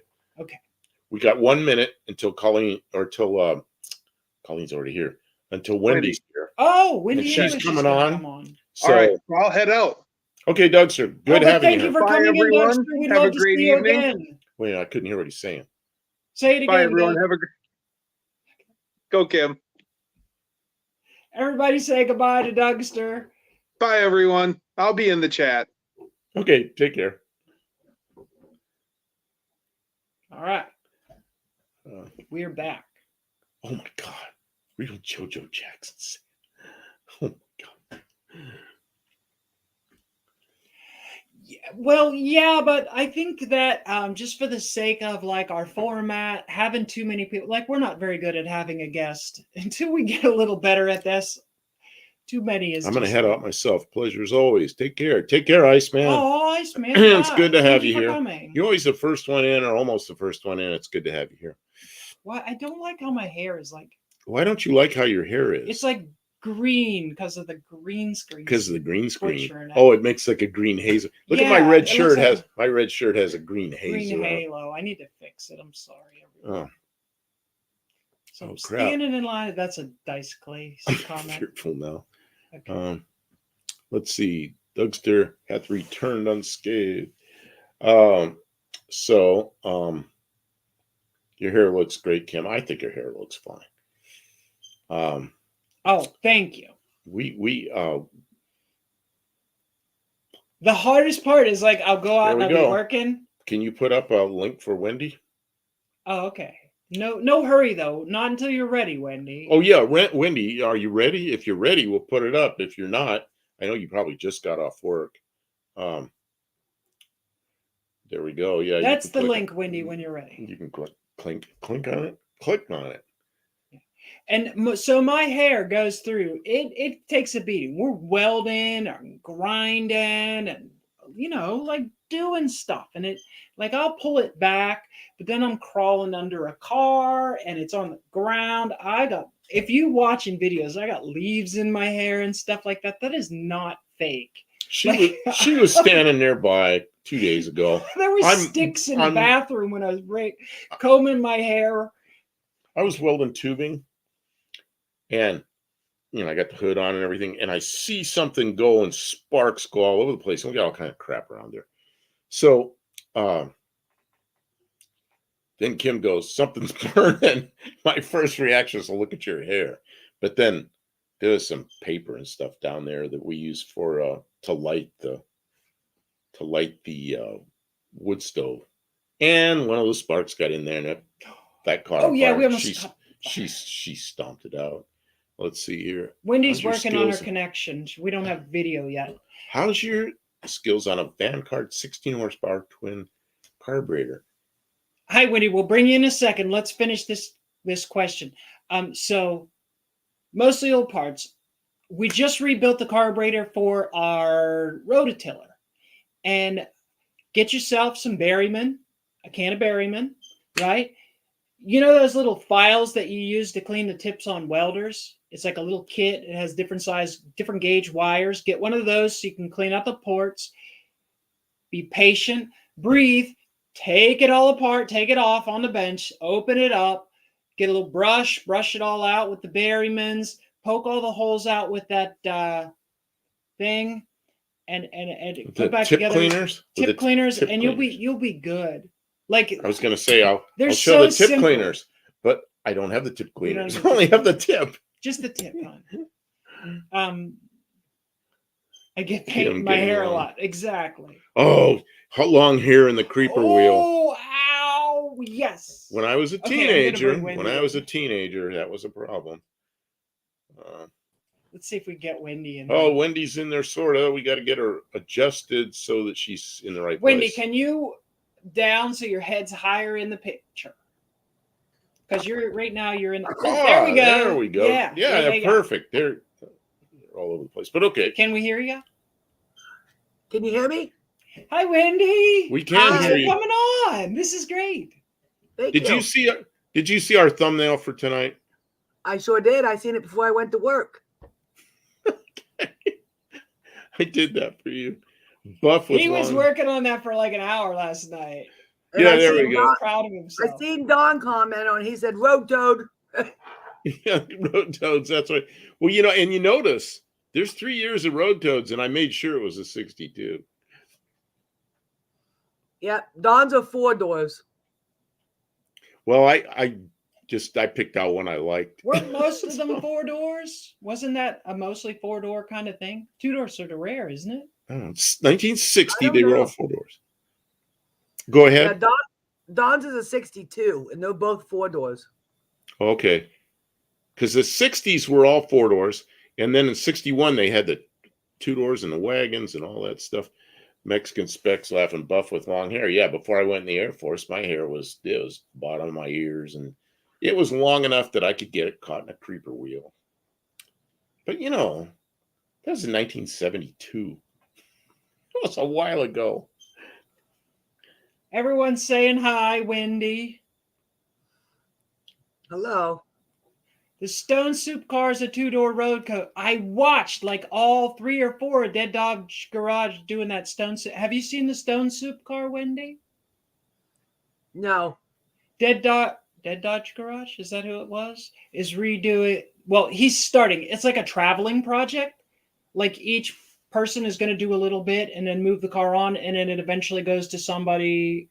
They have a plan for whose car it's going to be, and everybody's working on it. It's an old road toad. When I get Rough. Is When that the one that's going to Vic? What's that? Is that the one that's going to Vic? I'm not sure who it's gone to. I think so, yeah. He lives in Ohio. I don't know. Mexican spec, it's not a Lancer. It's a Valiant. The Lancer had the taillight in the middle of the little fin. The Valiant had it below the fin. He's the one that makes them little Matchbox cars. Functional history. Okay. Yeah, I think that car's going to him. It's being travel going from place to place. Dougster says it's going to Vic in Dayton, Yep. Ohio. Yeah. I would say the Lancer, 62 Lancer was a road toad. I think it was only 1 year.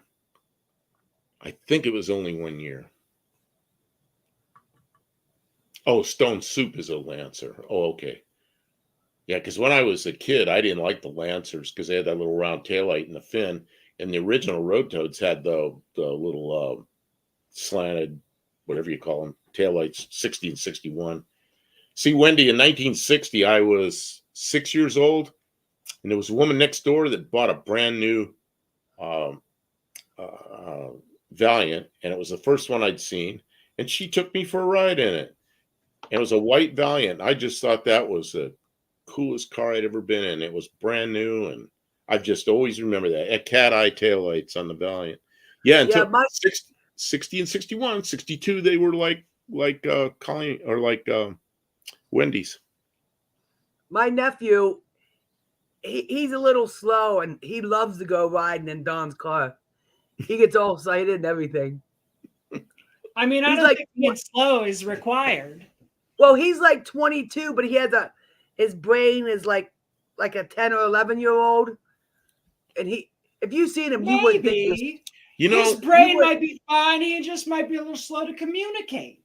You'd never know what's going on in the But head. he's a good kid. But he likes Don to take him in rides. I mean, I would like to go for rides in the car too. It's cool. Wow, Mexican spec, you had a 62 Valiant in Vegas. Man, I still want a 60 or 61 Valiant, but chances of finding one. Don wants a Valiant wagon. I said no. Really, I you like gonna- those. I said, That's where are you going to put it at? Oh, I see. There's that. We already have 2 cars out back and 2 out front. We have 4 cars here. Tell me about. We have so many cars. I had to stop. I got 4.5 acres, and I think she wants to fill it with dead cars. No more buying cars. Although Oh, Valiant I've wagons. seen a couple, but the ones that I really liked were gone like that. They were kind of out of my price range and were gone. There was a what is that Dodge that's even cooler than a Charger? It doesn't matter. It got Challenger? sold right away. Challenger. It was. I saw somebody here in Clarksville had a Challenger and they wanted $8,000 for it. I was like, oh, I don't really have that much money, but it's so cool. And then it was gone. Mexican spec says, put it in your living room, one-eyed cat. There you go. I've had cool car Turn parts it on into them. a garage. Oh, that'd be turned into a bed. It's a shed. Oh, a bed. That would be cool too. Sort of. 308 or 308, 38 POS. I'll get it out yet. I saw you somewhere. It might have been at Uncle Tony's. You said there was an auction coming up with a bunch of good cars, and I need to just what I need to do. Look at an auction.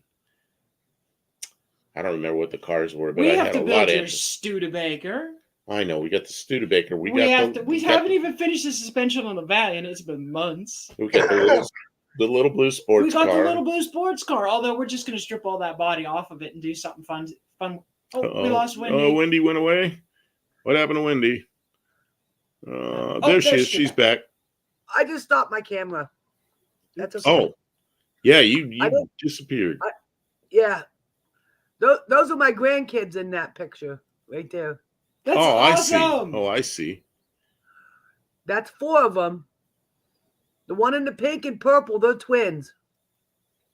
Oh, okay. You only got 4? Only I see. Oh no, I have 5, 6 now. 6. But they're the 4 oldest ones. That's awesome, Wendy. Well, And then my daughter's boyfriend, he has a son the same age as my one daughter. So they have like 4 teenagers. They're like 12, and the twins will be 15. So it's like they got 4 teenagers in the house. Oh my gosh, I can't even imagine. But I don't treat him any different. He calls me Graham.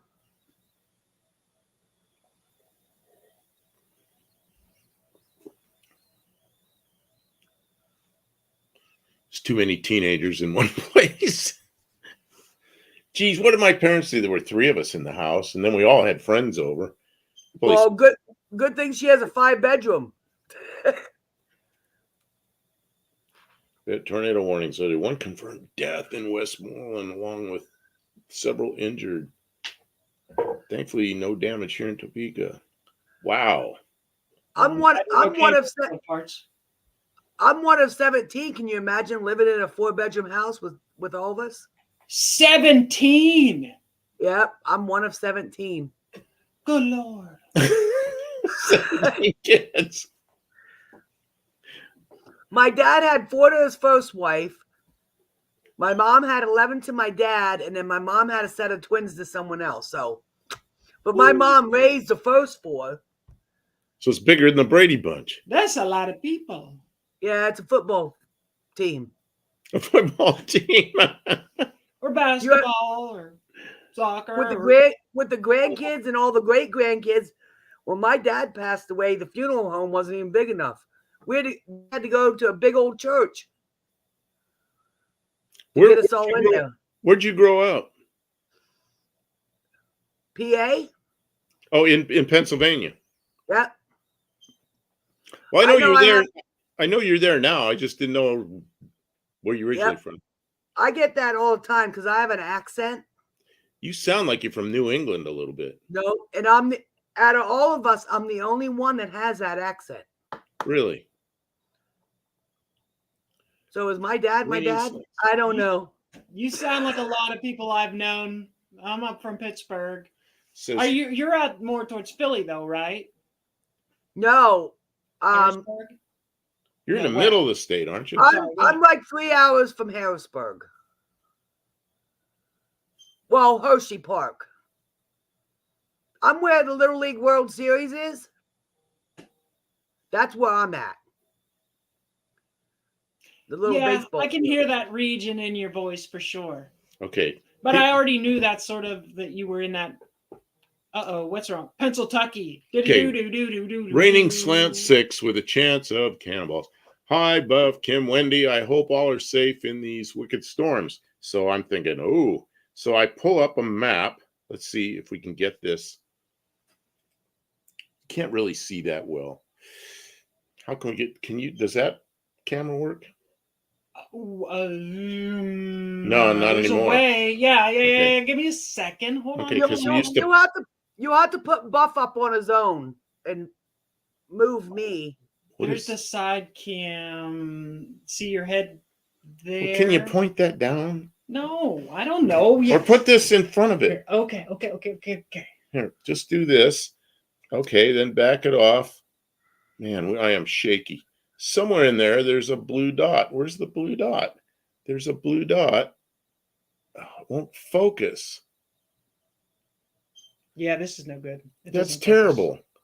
Well, the tennis, yeah, it's way west and north of us, so we aren't getting caught. And Yeah, Wendy's way over in Pennsylvania. She's not in it, but it's headed that way. But it'll probably be dissipated by then. Okay, good. So, yeah. Anyway, so I'm looking at the weather. When I saw that, I thought, He says North Central PA. You know, I used to drive back and forth across PA a lot, but not much that I did in the center part. Where did I stop in the center part? What's the place that comes up from Maryland into PA? The interstates all meet in this. I can't think of the name of it. Yeah, we're not far from Buck. I got to look to see what I'm talking about. Place I used. Oh, Breezewood. Oh, you stand up in Breezewood. I think it's the highest priced gas in the eastern U.S. But that's in middle Pennsylvania, but it's in the south part. We're not far from Altoona. Someone said, how about Altoona? Oh my God, I can read that. I got people texting me, but they're going to have to wait. Nothing that's emergency. Thank you for being here. We're not so good at hosting guests, Wendy. It's In case you okay. haven't noticed. I apologize. It's just like not our strongest point yet. We're working on it. I can't get the weather to come up. I think there's too many things going on in the our internet. I think it's like crashing. Got lost. Had to ask an Amish girl for directions. Reading, Pennsylvania. Oh, I know where that is. I was there when I was a little kid. Yeah, if you know where Sharon, Pennsylvania is, I worked there for a couple of years. An airplane thing going on there. She's from Pennsylvania, and I lived there at least for a couple of years. So, Pittsburgh. and I went to Pittsburgh once. Pittsburgh's probably a little over 3 hours from here. It depends on where you're going. Yeah, that sounds right.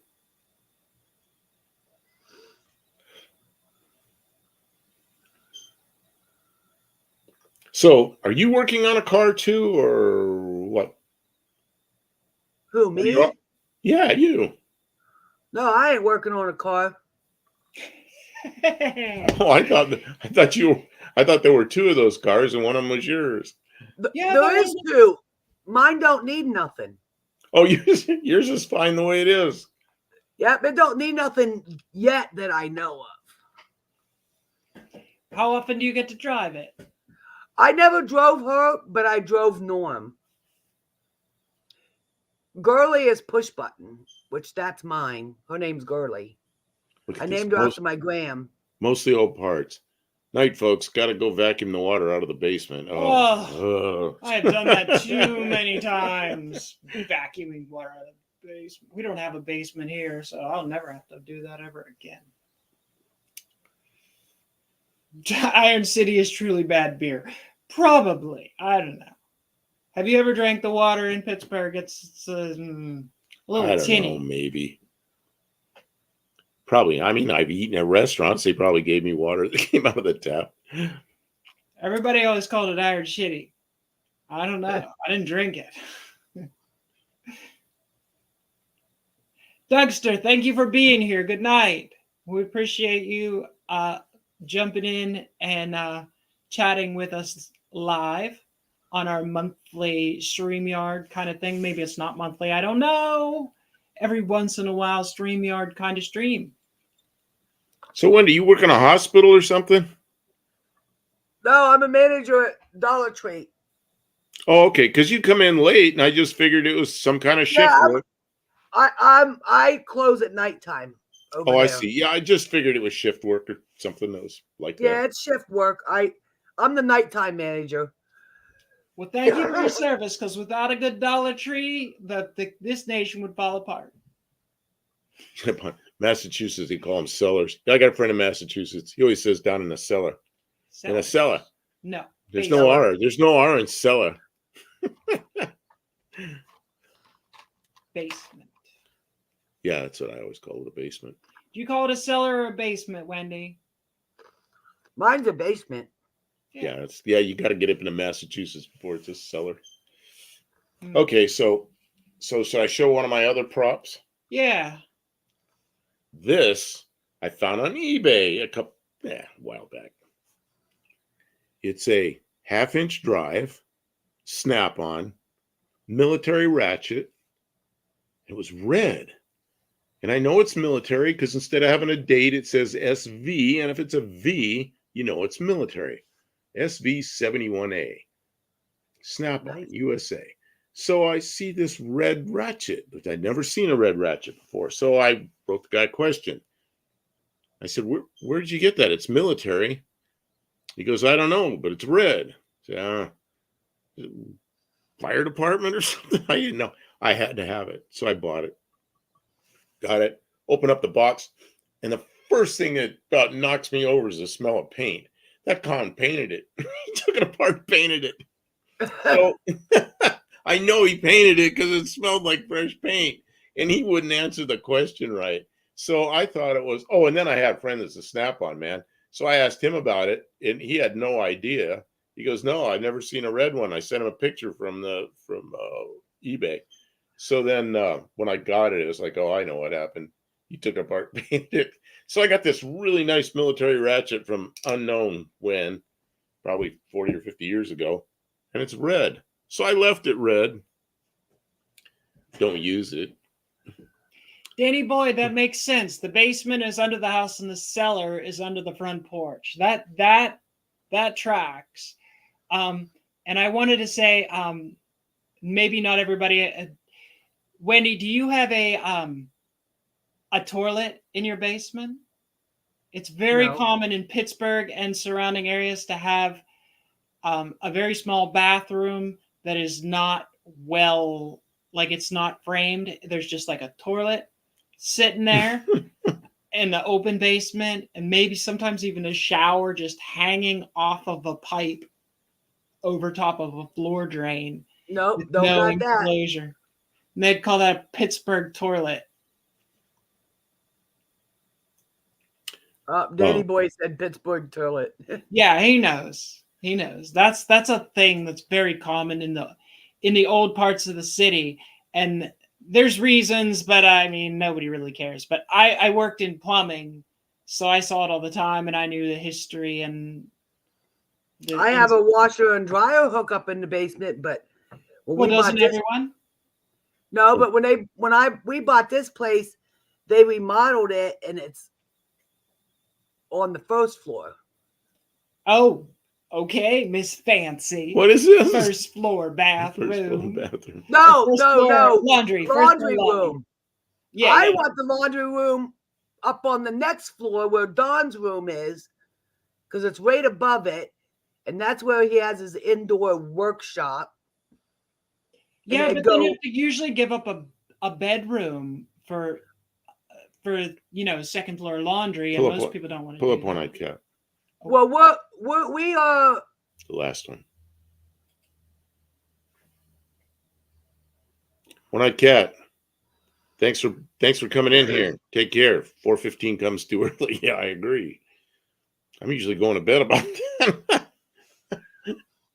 Well, we have a 3-bedroom, and the kids are all out of here now.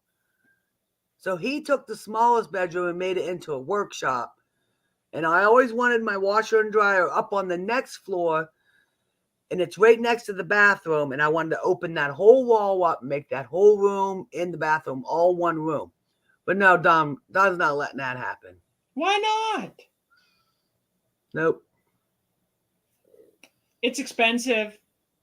All we gotta I've do done a bunch of remodels like that, and it is really nice. If you don't need this space, because then you make some of it closet space, so you have a bunch of extra storage, and then you have your washer dryer, and then you can maybe make the bathroom a little larger, because some of them old houses had tiny, tiny bathrooms.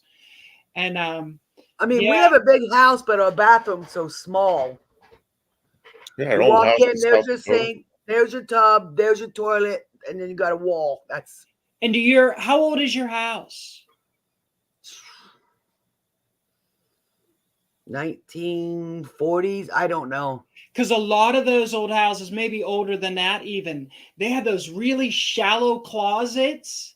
Like you open the door and the closet's really only like 12 inches or 18 inches deep at the most. So like you can't even put a coat sideways in the closet. Yeah, hanger don't even fit in them. Yeah. So like if you give up one room and give the room beside it a closet and then make a nice cabinets and a laundry area, it's so much nicer. 1 second interruption. Oh, Hi, Paul. sorry. Hi, Paul. Just good. Hello. Good you're here. Hey, Paul, welcome to the stream. So we get to talking and miss comments sometimes. Don said, I'm not touching any walls. Oh, come on. I saw that. Come on, get brave, knock down some walls. You know what? Anytime you knock down a wall, though, it's going to be the one with a vent in it that you did not want in the middle of your proposed room. Well, So when we redid that small bedroom over, it had the old horsehair in it. yeah.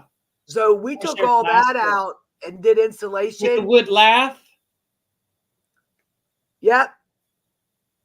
Yeah, we redid that with insulation and drywall. So that stuff's not there anymore. Well, that's good.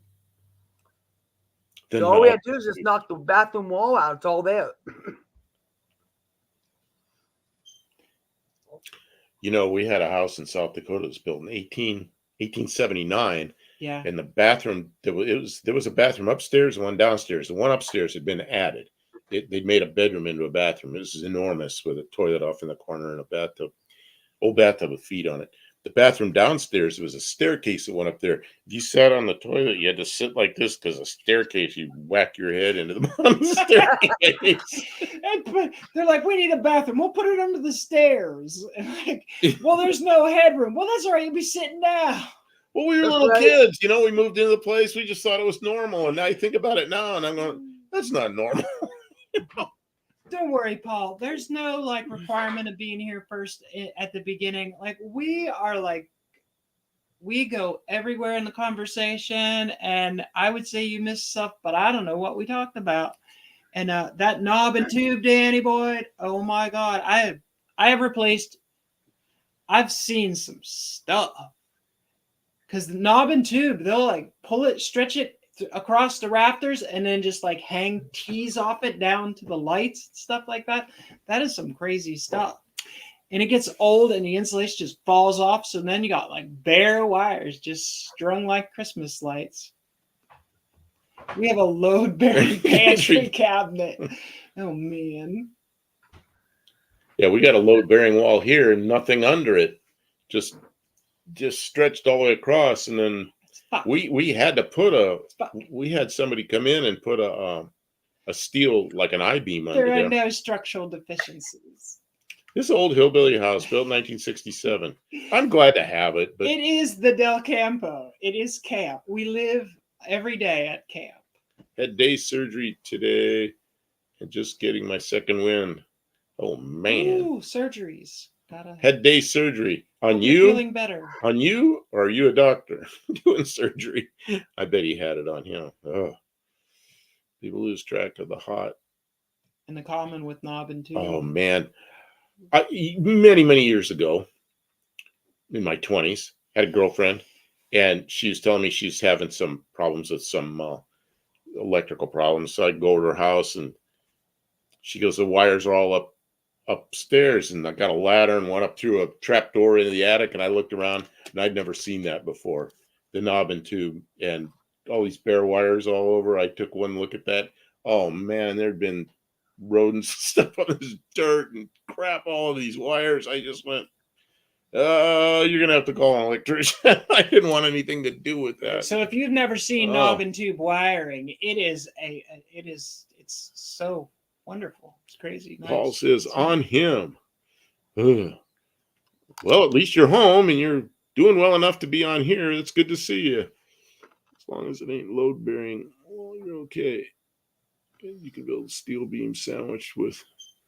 Yeah, we got a big I-beam under the house now, right under that wall. There you go. Knob and tube connected to Romex. It's just lovely stuff. And this is nice and organized and looking good. When it's new, it's not really so terrible, but when it's like 80 years old, it's nightmare. Danny Boyd, how hard was it stuffing Romex through walls that are already built? Oh man. That's what I dread in this place one day, having to do that. You know, that radio room up there, I get some power in there, and I'm going to want some good power up at that end. Kim? Oh, man. Is your house wired up good, Wendy? Yes. Did Dawn do it, or did you have an electrician come in? Before we bought this place, we did all the wiring and all that. Oh, yeah. Home inspections, the bank will demand that you update that stuff. Well, we didn't have a home inspection, but the guy lives across the street. He's an electrician, and he did all electrical work in this house. Sometimes that's good. Sometimes it's bad. Yeah. If he's an electrician, he probably did it right. Well, he was licensed, so. Yeah, Dan, I'm working on I could probably pass the test now. I just got to schedule whenever they schedule the test next and go in and take it. Get my license, and then and I've got a radio coming in the mail. He's so excited. Every couple hours, he's clicking on the update of that tracking. He wants to see that radio. Do you ever use a CB radio or ham radio or anything, Wendy? No. No? Know anything about it? Just walkie-talkies. Oh, we have those for the shop, and they're great for moving cars around and getting work done like that. We have these little radios that are good for about a quarter mile. They're just little things, clip them on your belt, and we carry them around the yard and in the shop into the house, and we can talk to each other. It's pretty good. Mexican Spec, take care. Thanks for coming in. You're one of those people probably eats every day, Mexican Spec. Man. Yeah, he's are you feeling good enough to eat? I hope. He's sick. He's been sick. Oh yeah, I'm sorry you're not feeling well. Please feel better. Yeah, eat something. Better. Eat something that eat light. Eat whatever you have to eat, but take care. CBs were fun. Yeah, I've got CBs now. It's Wendy Live. That's right. It's live with Wendy English. Hello. And sick on Sunday. It's 2 days later, and you're still. I hope. Yeah, I'm feeling better. I hope so. Oh, but Wendy, we welded together 4 sections. I had some chromoly tubing that were 6-foot sections. I welded 4 of them together, so I got 24 feet. And so we got this long pole, and we're going to stand it up. It'll be 9 foot above the peak of the house, and then have an 11-foot tall antenna on it. So a giant whip antenna. It's 102 and inches. then he'll be able to talk to the skip to Mexico. And where else do you want to talk to? I don't know. We'll just see what happens. He's excited. It's a thing for him. Designed and built my own antenna, because that's how I do. That's how you get along with the people that you live with and work with, is you just do your best to be excited about the things that they like. When I wanted an airplane, what did I do? Build an airplane. Built one, and I flew it from California to Florida. It's like a little one-place airplane, and with 26 horsepower, and flew it all over the country. And we're getting a garage. Did I tell you about our garage addition that we're getting? That we're getting? It's just appearing. Yeah, well, we have people working on it, but they work on it part-time, so it's taking some time. But they've got the uprights up, like it's like a pole barn. They've got the uprights up, and there's like 1, 2, 3, 4, 5, 6, 7, and then the beams and then they'll have to put the decking on. They don't have that yet, but like it's going up, and then we'll have room because our garage is so packed full of like tools and supplies and parts. And We can put the machines. skid steer and the mower in there. Yeah, And then and they my won't be. skid steer, the most expensive thing that we have on the property, except for maybe his car, is it sits out in the rain and it's like full of leaves because it sits under a tree. Like I was so yeah. Kim is all excited about this one. I She's been up there. It's just a shed, but it's gonna be I like got up there last night and there was some done. And it was almost dark, and then it started pouring rain, so I didn't get real excited. But I am. I'm just, I don't show it like she does. And Dan, I have been a shortwave listener since 1967. I bought my first shortwave radio. It was a used radio with tubes in it and everything. So, but I'm finally going to get my license. And of course, I did CB, where you don't need a license. I saw you go away again, Wendy. Yep, I'm back. Paul says I'll be good as new in about 2 weeks. Well, I hope it moves quickly for you, and then you can be as good as new.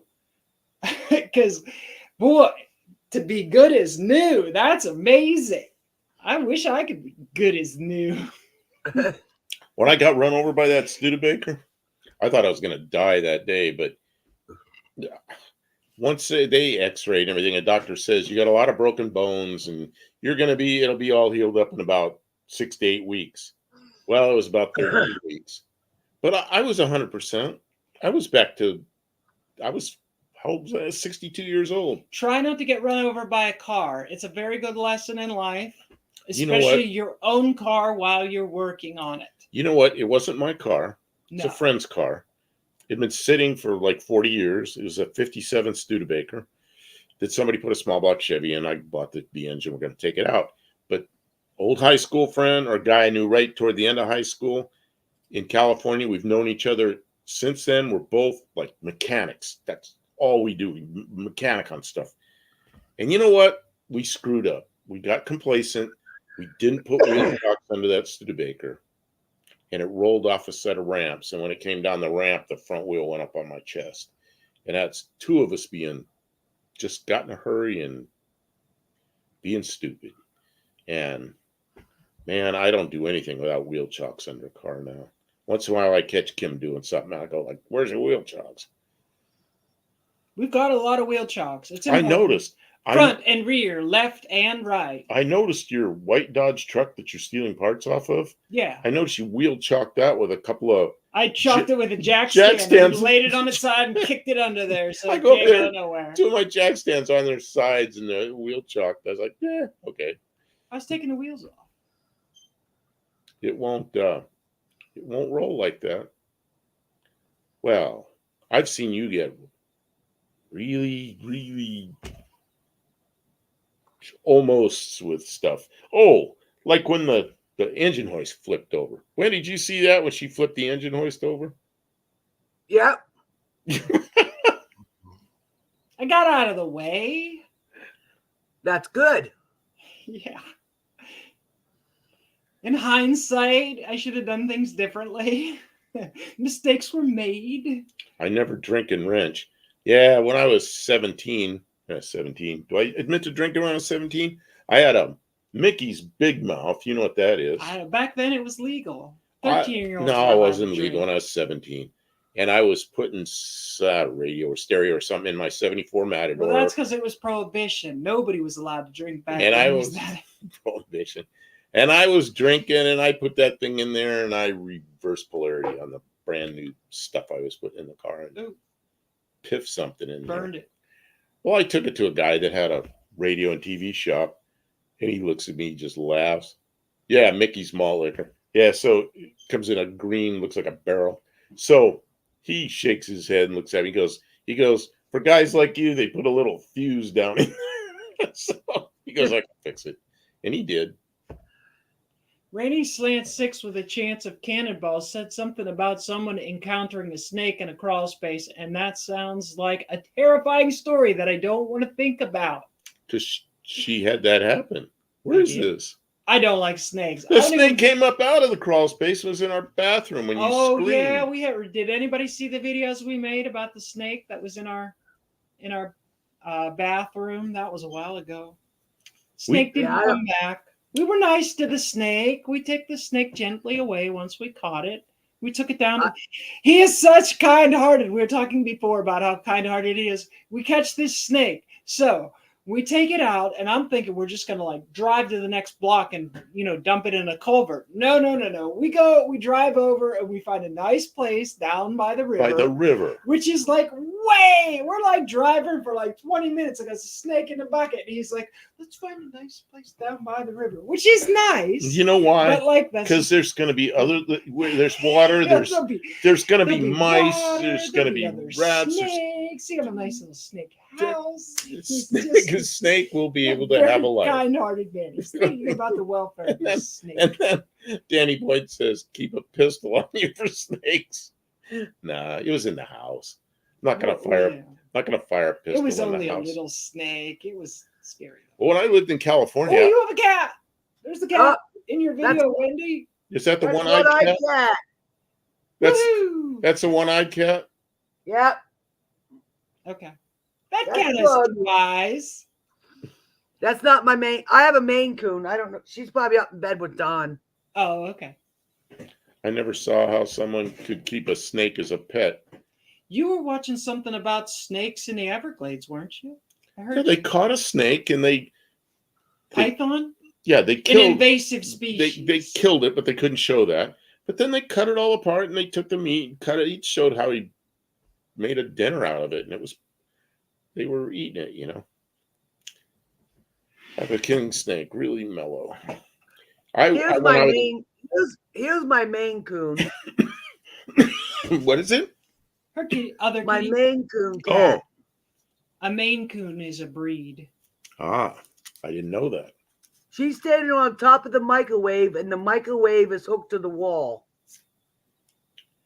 Oh wow, just like barely on the edge of it, huh?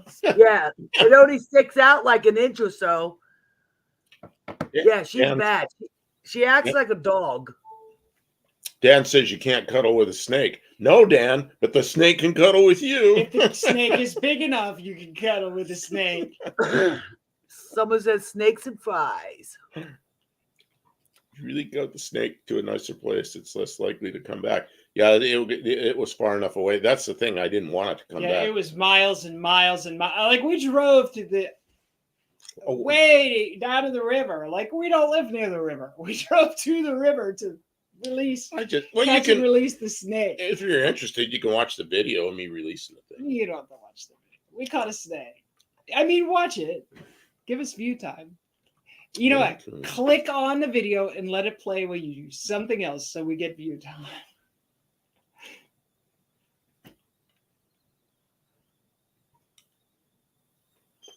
Yes, Dan, she is a Maine Coon, and they are long-haired tabbies. We have her shaved. Because if not, she gets matted.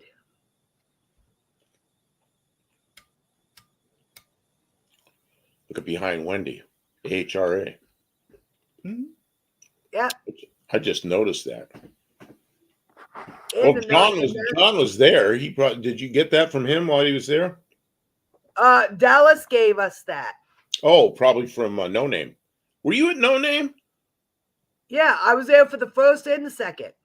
Okay, I knew Don was there, but I get. Yeah, I did. was there.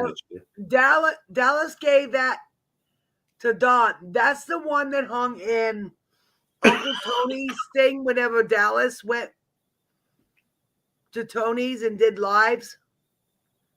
Oh yeah, That's the one that was hanging in Dallas's office.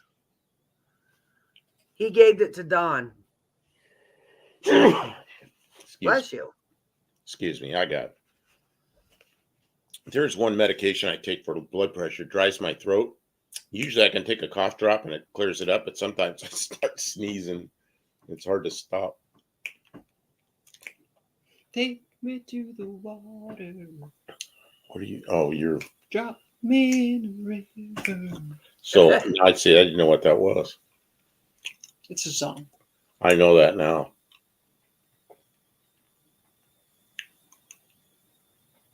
Ooh, raccoons can be scary. Although we get raccoons, they come around looking for food, and they're cool. They're pretty chill. just every once in a while, I have to go outside for something in the dark, and the raccoon will be like out there, and like it'll like look real shocked, and I'll be like, and we're like, oh, okay, you're cool, you're cool, you're cool. You just Kim like, does know music better than I do. Of course, I know a little music. I'm yeah. older, so I remember like Different music. different music, but it's like nobody wants to listen to that. I bet his head hurt for a while. Oh, the worst ever is I've been in basements because I did some plumbing when I was younger.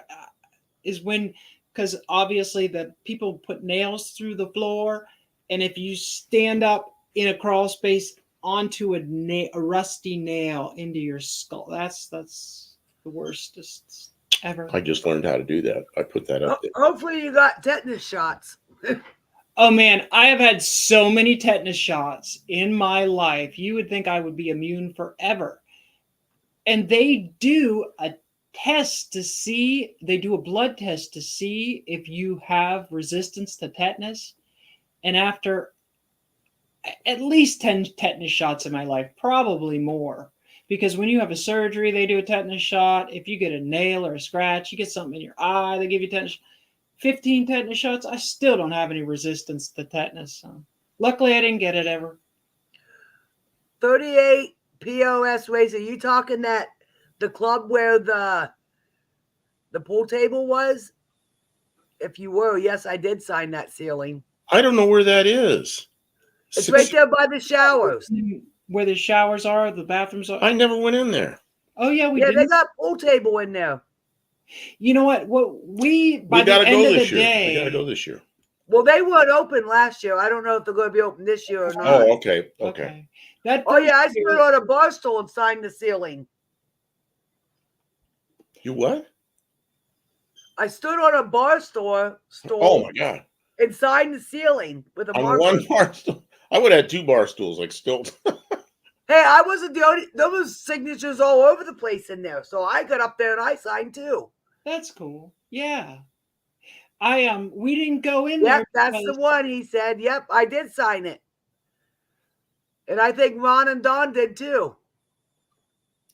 That's cool. You know what? They used to do that in the old pavilions in North Park in Pittsburgh. Is every year they put their initials in the year when there's like events and family reunions. So they were all in Sharpie everywhere up there, and some people would carve it into wood with a little, knife. Yeah. All these initials and signatures and stuff. It was cool. Yeah, I thought we signed our names and put on it. We were from PA. There was all kinds of people from all over the place that signed that. That's a neat thing to do, especially if the owner encourages it. What is that picture behind us? That's that knob and tube wiring. I Oh. can take that back down. I'm thinking. I What, just what haven't are we had look, anything What are to we do look, What since are we then. looking at? Sorry. What's that red car? Red car? That's one of our that's some kind of Oh, rotary rotary engine. engine car. Hmm. That's old business. We're talking about stuff. I don't know. It looks cool. It Lots looks of like, I'd basements rather in Ohio. I'd rather have that back there than nasty looking old wire. Dan, I'm sure you do. I'm going to sound like I'm talking down to you, but Dan, do you know why there's so much more basements in places like Pennsylvania and Ohio than compared to Tennessee? Why? You know, don't you? Because You live there. of the tornadoes. No. Oh, Frost line. That's exactly it. They have What's to that to bury do the with- pipes. They Oh. have to bury the pipes below frost line, which is technically 3 feet. It's really rare for any frost to ever freeze that deep, but for safety. she was a civil engineer in Pennsylvania. So, I did take a lot of civil engineering courses, and you did that kind of work. and so it's So just- you know everything about. Anytime I bring up anything, you know about building and codes and. right. I don't know everything about it, but I know something about a lot of everything. We'll bring Yeah, you. Colleen says she's bringing pool cues this year.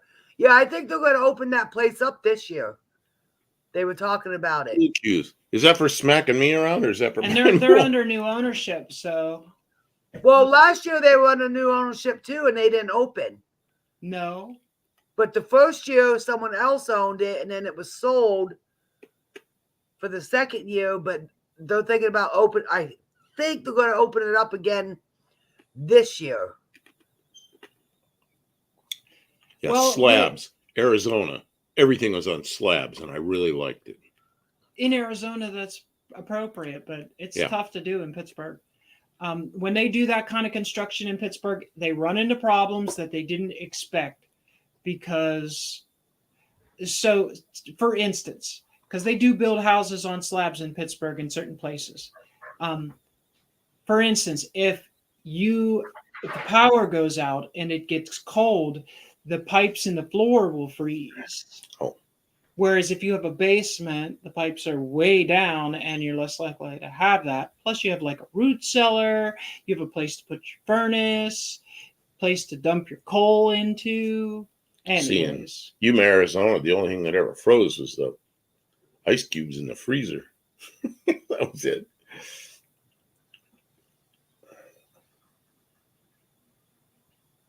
yeah, raccoons are scary, especially if you catch them off guard. Oh, my story about a raccoon. I was up in Pittsburgh and we were taking out the trash, and we had a bunch of trash in those big, heavy construction bags, right? And about 10 bags, big, heavy ones full of waste that we were taking out of this old house. And it was out back, and we had to take it to the front. So I pick up this bag, and I hear this groan, and then I hear this, ah, ah. I'm like, oh my God, what is that noise? So we called animal control, and they came out, and it wasn't in the daytime, it was night. So the raccoon had crawled in the bag of trash to stay warm and fell asleep. And I didn't know, and I picked the bag up, and it rolled in, and it was in there, and animal control was like, They cut the bag, he jumped out and ran away. They were like, he's gone. Oh man.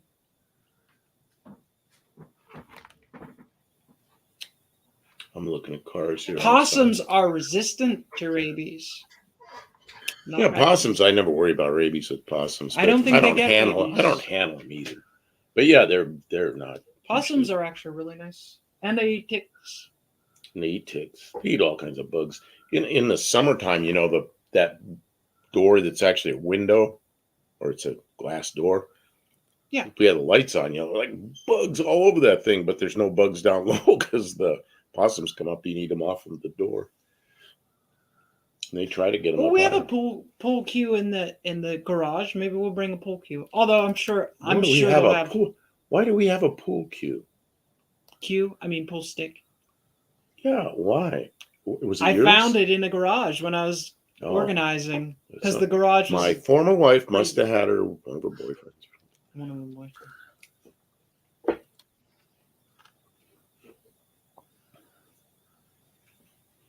Oh, I think I'm getting a headache. No. Why are you getting a headache? I don't know. We've been going for 2.5 hours. Thanks for being here, Wendy. Oh, It's- you're welcome. Yeah, 2.5 hours, but So, what are your plans this year? Can I talk about No Name Nationals? Is it too soon? Did you make are all your plans set for that? Oh yeah, I was the first one to request off work. That's cool. I Are you- requested off in January for like 15 days. Oh wow, that's awesome. Yep. you know, I forget to request it off from work. Oh yeah, I don't have to anymore. Haha, retirement. Retirement sucks. Make sure you have something other than Social Security. Are you guys staying at the track, or you got a hotel again this year? No, we always stay at the track. We don't hotel. It's How do you cheaper to stay. It's cheaper to stay at the track. Well, yeah. Yeah, like no cost versus But cost. he's old and he likes having a hotel room, so he has his own I- bathroom, his own I- shower, his own real bed. And after walking around in the sun all day, running all over the track, it's like dead tired. You need a comfy bed and a shower. Hotels kind of suck. There's somebody that stayed in a hotel too much during his life. You know, I like having hotel. I can go I'm not going to argue with take it. a nice shower, and I'll get out of the shower. She's already asleep. It's like, okay. We're going a little more economy this year, though. The hotel we stayed in last year, the rate doubled. Well, yeah, and last year I had points, so the whole thing was free. This year, I'm not working anymore. I don't have hotel points, so because the people I work for had me shipping all over the place, and I was always staying in hotels. So I always had mostly Holiday Inn Express points, and they were, it was free. Although I feel like we're going to miss out on camaraderie of the people at the track in the evening. We can Do they stay have a bonfire and roast marshmallows and stuff like that? They got those showers at the track. Yeah, burnout contest. That's a bonfire, sort of. I took a shower at the track the first year, I remember. I'm not against it, but he don't like it. And if he's willing to get us a hotel, I'm not going to complain about having a hotel room. Okay. And then you get, free. Do we get free breakfast again? Yes, they have free breakfast. It's just cereal. But I can't eat that stuff. It's like eggs out of a can. They'll have eggs and sausage. I can eat the eggs. I can eat the sausage, but I can't eat the pancakes and anymore. If you stop at plates full of carbs. If you stop at Waffle House or the pancake place, and we both get a breakfast, that's like $20 just for that. At 4 a.m., you can have the choice of 3 showers at the track. That's how it was at air shows. That's I always right. Get up in the middle of the night to take my shower.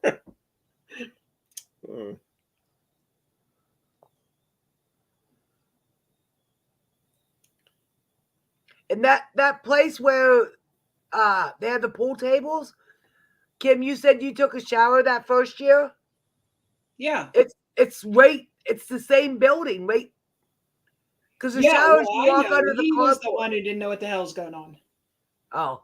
Well, the first year I was working in Oregon, and they let me cut loose 2 days early, and I hustled over here in like 2 days, drove from Oregon to here in Tennessee. The next day I drove over to No Name Nationals. I had a hotel room. I'm glad I did, because I was whooped. And then the next day I met Kim, walked up to her van and said, hi. And then we hung around together the whole time. And then last year I just got a hotel. I got a hotel for us, Hey, Stickler Mule sent me an email because we got stickers from them last year for Don. The one-eyed cat ones. They had them on sale. Sticker Mule. Sticker Mule. The last time he got 100, and he paid $100 and some for them. They sent me an email for 50 of them. He can get them for like $20 some. So we ordered 100 of them. Oh, that's awesome! Instead of paying 100 and some, we only paid 40 some for them. For 100. How do we get a hold of them? Yeah. Throw us the link. Email him. Sticker Mule. Sticker Mule? Yeah, but we want the discount. Sticker Mule? Yeah. MULE. Okay. Yep, he got 200 yesterday in the mail, or 100 in the mail for $40. That's awesome. This is a pack of 50. Everybody loves stickers. One that got me was what's his yeah, he got 2 packs. Dylan Levi. Oh yeah, look at that. Levi's Backyard Garage. I didn't even know who handed it to me. We were coming in to No Name Nationals, and somebody would get our tickets. Rubber band, these little orange rubber things. band bracelet things. So I stuck it. I thought it was part of the track. The deal coming in. And then later, I'm looking at it. It says Levi's Backyard Performance. Backyard Garage. Why does it say that on it? You thought it was No Name Nationals. I thought it was something we got because of our tickets. I said something to him, and he goes, yeah, we were giving them out the gate. So I want to do that. I want to make some bracelets. Well, The we have his rubber little- bracelets. his Yeah, Oh. little you thing. could get all kinds of stuff from Sticker Mule. You know, I've got that. I still got that thing hanging on there's a peg above my desk, and that thing's hanging there. I see it every day. The Sticker Mule, they'll send. I have a keychain from Buff's Garage. I think it's Buff's. It's here somewhere. Yeah, I've got to get some. I want to get some stickers for both of us. Yeah, he wants to get stickers of his little. And all you gotta do is say you have your print in your computer, download what you want, and then you can send it to them and they'll make what you want. What's wrong? Go up 2 and click on it. No. There. Oh yeah, there's the sticker. That little that face thing. He wants to do that, but we got to put Buff Del Campo. We got to put on Buff Del it. Campo or something on there. Yeah, and then we got to do one for you. Yeah, I've never made a little logo Kim- design thing. Kim fixes things. Kim does fix things, and we don't video enough of it. A lot of times she'll fix something, and I'll go, man, Kim fixes things. I just did a short for you, and you haven't put it up. Yeah, And I fixed the rototiller. I took it all apart and put it back together so it would run because it was all dried out. Well, And we didn't record it. There's a because I just story want to get behind it done. there's a story behind it. My former wife bought a rototiller because she wanted one. So she got it, and she went down to the lower part, down by the creek down there, and she did a couple of swaths with it and put it in the garage, the shop. That was at least 10 years ago. 10 years ago. So it had like, what, 20 minutes on it? Probably. And then the Half-hour carburetor got all crusty. it was all and green, and you know how they So- get. So Kim looked at it and took it all apart and cleaned it, put it all together, put gas in it.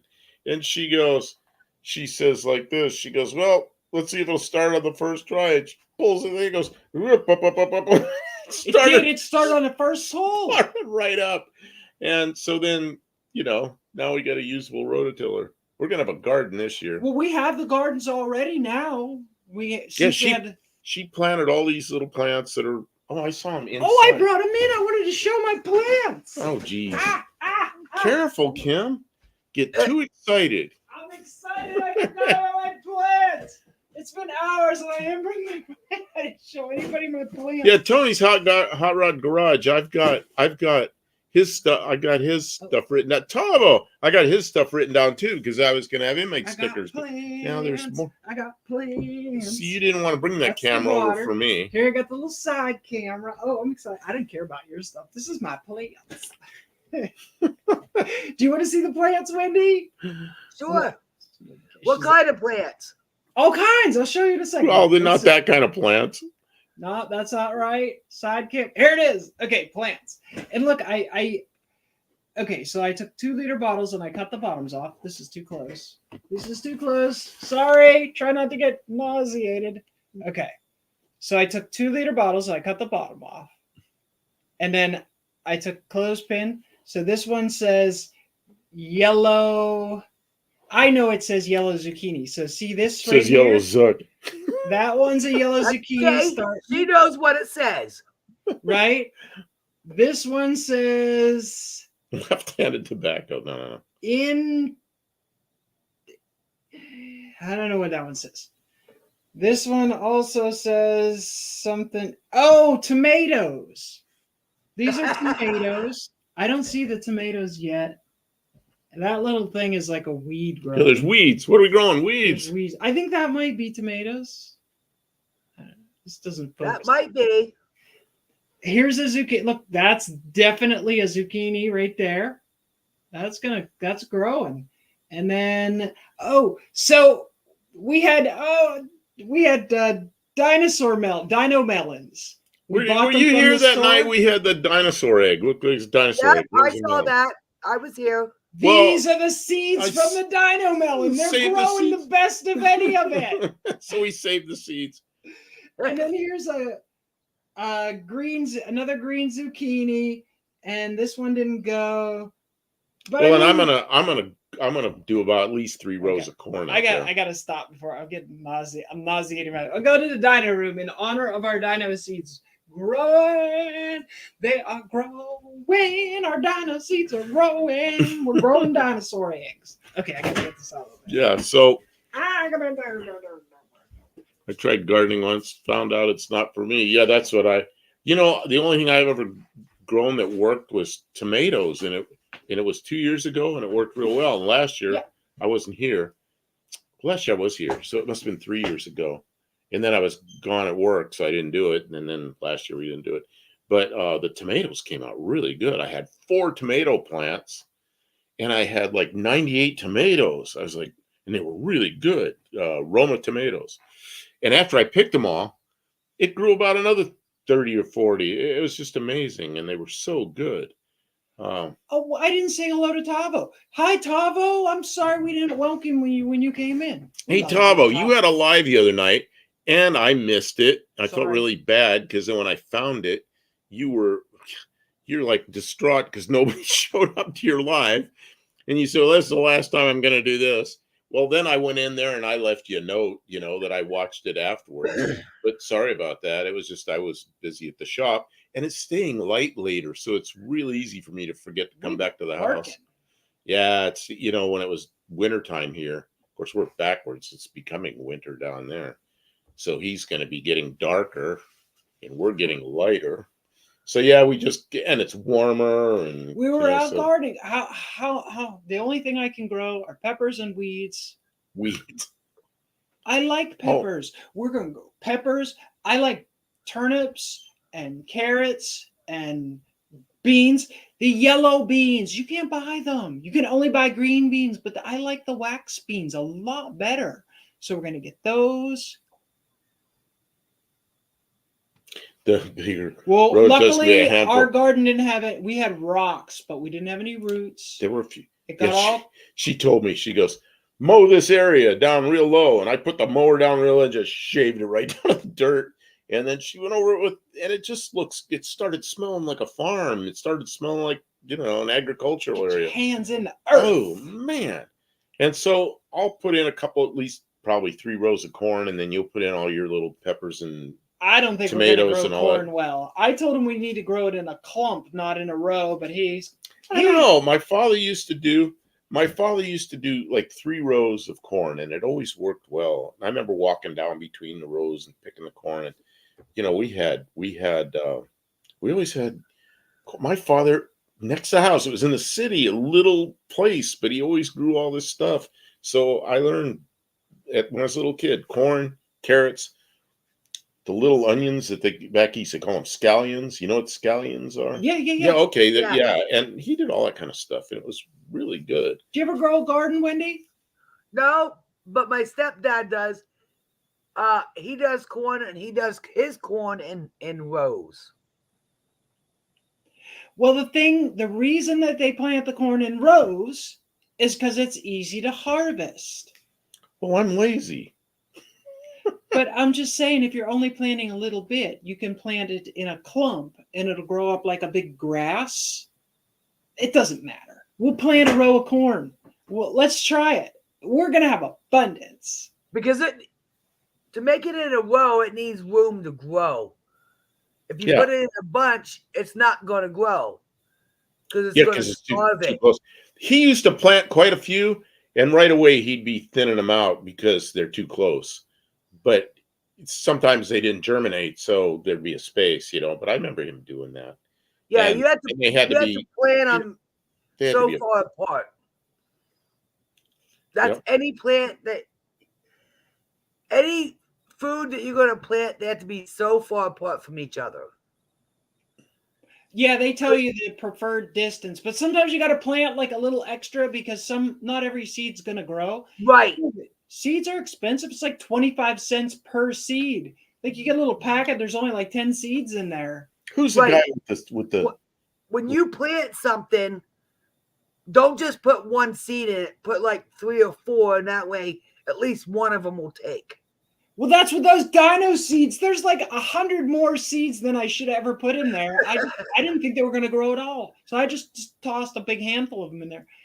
But Three Sisters. Oh man, Who is the guy? Always goes to No Name National. He's got a channel. He's got that big green Ford, like a 77 Ford with a 351M engine in it. And he was laughing. He says, he goes, "Oh, it's great. It'll go from 0 to 60 in the quarter mile." the guy from Rick from RC Industries. RC Industries. RC Industries has a gardening channel. he has a as well. gardening channel that's really good, and the guy knows what he's doing. So I've been watching him and his gardening channel. Learn some stuff from him. My Colleen has sister-in-law, corn stalks growing. Colleen, how do you plant them? Do you plant them in a clump or do you plant them in a row? Danny, you don't. Somebody said something, and I want to. I gotta see. Danny said something. Here it is. The lady who always tends the garden has been gone a lot, and I don't think she's planted anything yet. I suggest, because there's a lot of question about the economy and stuff and inflation. Like if a lot of people just like if you know somebody who's a gardener, help them out. Just help them for an hour or two, get their stuff in the ground.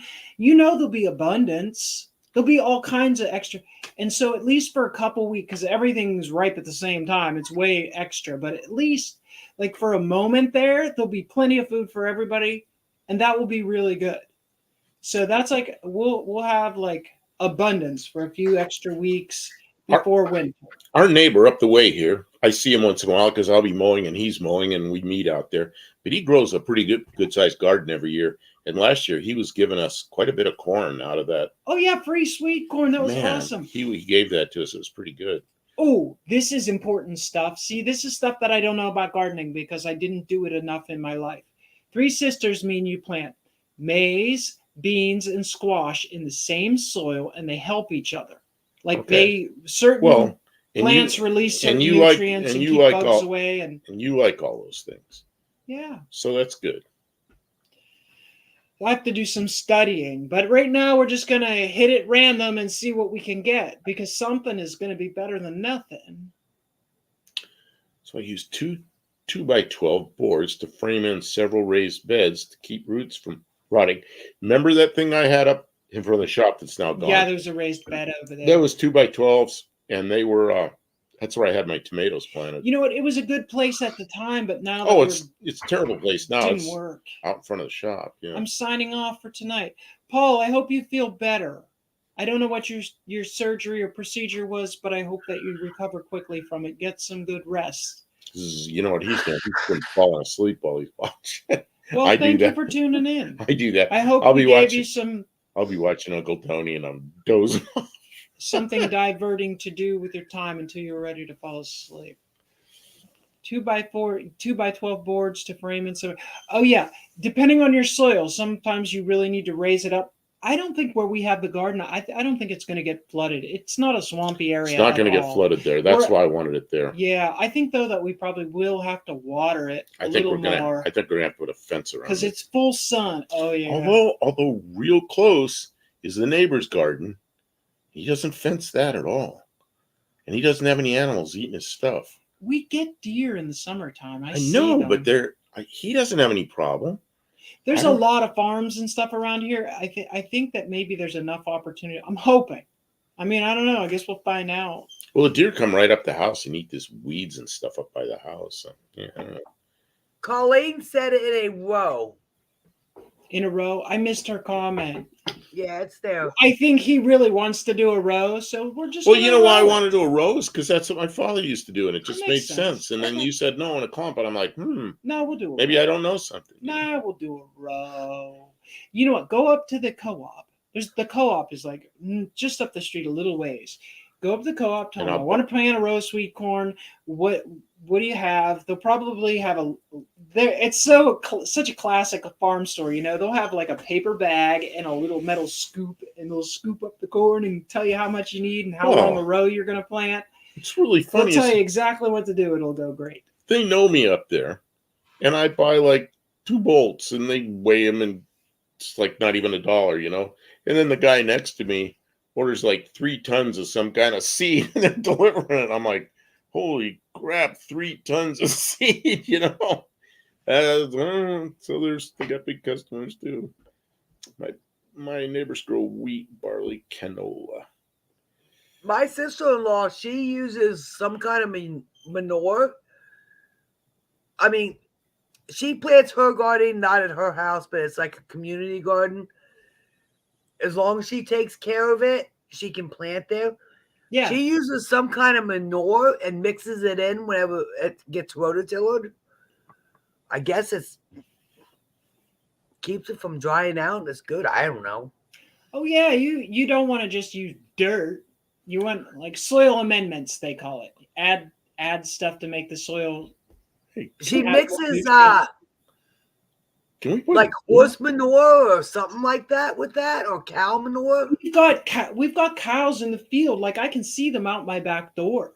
So if I just go there with a shovel and a bucket, I could just fill it and just spread it around a little bit. And those are Yeah, grass. you have to mix it with your dirt though. Those are Right. Those are grass-fed cattle. There's like 100 acres and probably like 20 cows out there. So It don't Yeah. matter. They all shit the same. yeah, no. You ever go by a feedlot? Oh man, You want the stinky cow shit. that's stinky cow shit. The best stuff is the stuff that's like had time to been rained on a little bit, and it washes some of the extra ick out of it. So it's kind of just like dirt. And Yeah, Dom will go up and rototill her garden with all that manure and that in it before she plants anything. Yeah, I don't know if we'll get to do that this year, but I think at the end of the year, I'll try and get some stuff to add in and let it sit over the winter and then till it. Yep, that's the best time to do it. That's what she Yeah. did last year. Road apples. They're talking about road apples. That's horse manure. Oh, Don't you know what they look like? They look like apples all over the road. that's an album by the Tragically Hip. So Road apples, I think. so when my grandfather was younger, he used to sell manure by the truckload at an auction. He'd stand back there in the manure and hold it up in the air when they're doing his auction. He'd go, "This is clean enough to eat," you know. But that was in Pennsylvania, where they do all the mushroom farming, and the mushroom farmers will buy all In the this. mines. They buy all Buy this the manure. You know, when I was a kid, and I'm talking like, I don't know, 7, 8, 9 years old, my dad's uncle still ran the old family farm. It was up on Elliker Road, and we would go up Elliker Road to the farm, and it was just like a long hillside, and the cows were just all over, right? And you go up on a hillside in the spring when it was, if you had a few warm days after it rained, and there would be wild mushrooms all over. And we learned which ones, they were just regular white mushrooms. That's a big Russian thing. Russians hunt mushrooms. It was just the regular white mushrooms like you would get in the store. He was talking about, watch out, they'll think you're going for the Cybele mushrooms. We didn't have those they don't grow up north, but they might grow here. But I don't really trust wild mushrooms. They'll drop you dead. I used to ask my former wife, "How do you know which mushrooms are good?" She goes, "Oh, you just know." And I'm like, "Yeah, because they don't die." I'm not eating that stuff. Right. So you want to grow dill? You just ask. Yeah. Can we grow some dill or try to? I mean, I Yeah. like dill and I buy it. I mean, might just well try to grow some of it. It's great for root vegetables. Carrots, you'll grow carrots. Potatoes, I know that's up to you. I can't eat potatoes, beets, rutabaga. Man, I know a guy used to eat rutabagas, and radishes. My father always had radishes. Peat moss is good. You know, my neighbors down the street, I remember them having big bags of peat moss. Boy, was this soil nice. It was good 6 inches deep of nice brown dirt. Like, we brought up some rocks, but there wasn't any like clay, like sticky like clay. It was like really nice soil, which I was surprised because a lot of times yards, they'll have stripped off all the topsoil and just planted dirt and clay, and then it's garbage soil. But this was really nice virgin looking. So not virgin. I'm sure it's not virgin soil. Well, But I think it was just had grass growing on just it. pasture soil. At some point, maybe there was cows. So, anyways, this nice deep soil. I think we're going to get good. It was amazing when you started doing that. Remember what I said? Man, it smells good. It smells like a farm out here now. It does. It really smells. I think a good. rutabaga is somewhere between a radish and a carrot. To be honest, that's kind of What were those? What are those other things that look kind of like they're a root clump? Don't taste like a potato. Don't taste like a potato. What are those things that people turnips? Yes, And I like turnips. I never knew what to do with a turnip. I never had one. I see They're them. good. You can cook them like a potato. See, I can't do You can that. slice them. We lost Wendy's video. Well, she goes away and turns it off. We'll see if she comes back. Let's Didn't know hope so. beets grew underground. Where did you think they grew, The Dan? beet tree. Well, I guess if it's been dressed and they dress off the roots and the leaves, it's hard to tell what the heck it is. We should grow beets. I don't even like beets that much, but they're good for canning, and I think they're really healthy for you. They're high in carbs, but yeah, I can eat little bits of them. Yeah, but you know what? They're still better than like processed baked goods or something like that, which is like really bad See, that's for you. Russian thing is borscht, which is a soup, and usually a borscht has. I don't think that's the live feed. I think you're way behind or something. Oh, it could be. Oh yeah, I'm behind. See it? See the red stripe? Oh, did you bring it up? Yeah. Now you're live. Yeah, it was like because I'm not paying Sorry. attention to that one. I'm paying attention to this one. My neighbors grow wheat, barley, canola by the hundreds of acres at a time. That's from way back. That's cool, Tavo. But I mean, we're just looking for like subsistence kind of farming sort of stuff, like stuff for us to freeze or can, or we have like a drying thing, so you could what's that called when you dry the things? Like making jerky kind of thing, but you can do that with certain vegetables. I never really questioned it. I just know I didn't care for borscht. Yeah, my former wife would when I was in Russia, they had borscht is like a soup that has beets, and they put a big gop of sour cream in it, and I thought it was really good. But Yeah, that kind of sounds good, actually. Oh. okay, what happened to Wendy? Wendy, I'm sorry. I think you're gone. Okay, I'm gonna take Wendy out. If she comes back, I'll leave her here, right? Well, I'll just leave her there. If she comes back, I can put her back on the stage. But this way, it's just us again for the moment. Is she back? Oh, she came back. Okay, Wendy, we're bringing you back. Yeah, you were gone there for a minute. Sorry, I had a sneezing fit. Oh, well, thank you for pausing us. I Shut up. understand. Just saying, I'm surrounded by farms without saying it. I just Yeah, didn't want to Tavo. mute it, and you see me sneezing here. Tavo's surrounded by farms, and then he has a Do you grow? What he has does a he grow? Chrysler farm. Oh, well, we have we grow Dodge trucks. Hey, Tavo. Man, Taters and carrots. The thing about potatoes and carrots, they're so cheap. Like they're the cheapest thing you can buy at the grocery store. So it seems silly to grow them. We could just go buy them. Tavo, find me a Wayfarer. Wayfarer logo. Turnips for a cover crop. Oh, I don't know. Cover, is that so there's not a soil erosion? I'm not sure what that. See, now he's from Nebraska, so he's a farmer. You know, he's a farm machinery guy, so he knows what those terms mean. And Turnips are expensive. I like turnips. They're good. I'll slice them and just eat them and dip them like potato chips, right? But like you get such sad looking turnips. They're little and you get like 3 or 4 of them. It's like $4. You're like, it's a root vegetable. Like we should be able to grow some. But like, potatoes are all practically free. They want to get like, please take these potatoes away. We don't want them, like I can get them cheap, but turnips, they're like made of gold or something. It's like, I don't know. See, Danny Boyd, when I was 19, one time all I had was a bag of potatoes the last 2 weeks. See, and I avoided that. I had that happen a little later when I was opening up my first business. But when I was 19, I was eating like a pig because I was in the Air Force and the food was pretty good. Red clover is something they like here for a cover crop. You know, I've heard that clover, I think it's clover, is it helps, it pulls the nitrogen out of the soil. And then if you don't harvest it, if you just till it in the next spring, it makes the nitrogen, like as it rots in the soil, it releases way more nitrogen than the soil would do by itself. So it's good for whatever crop is next.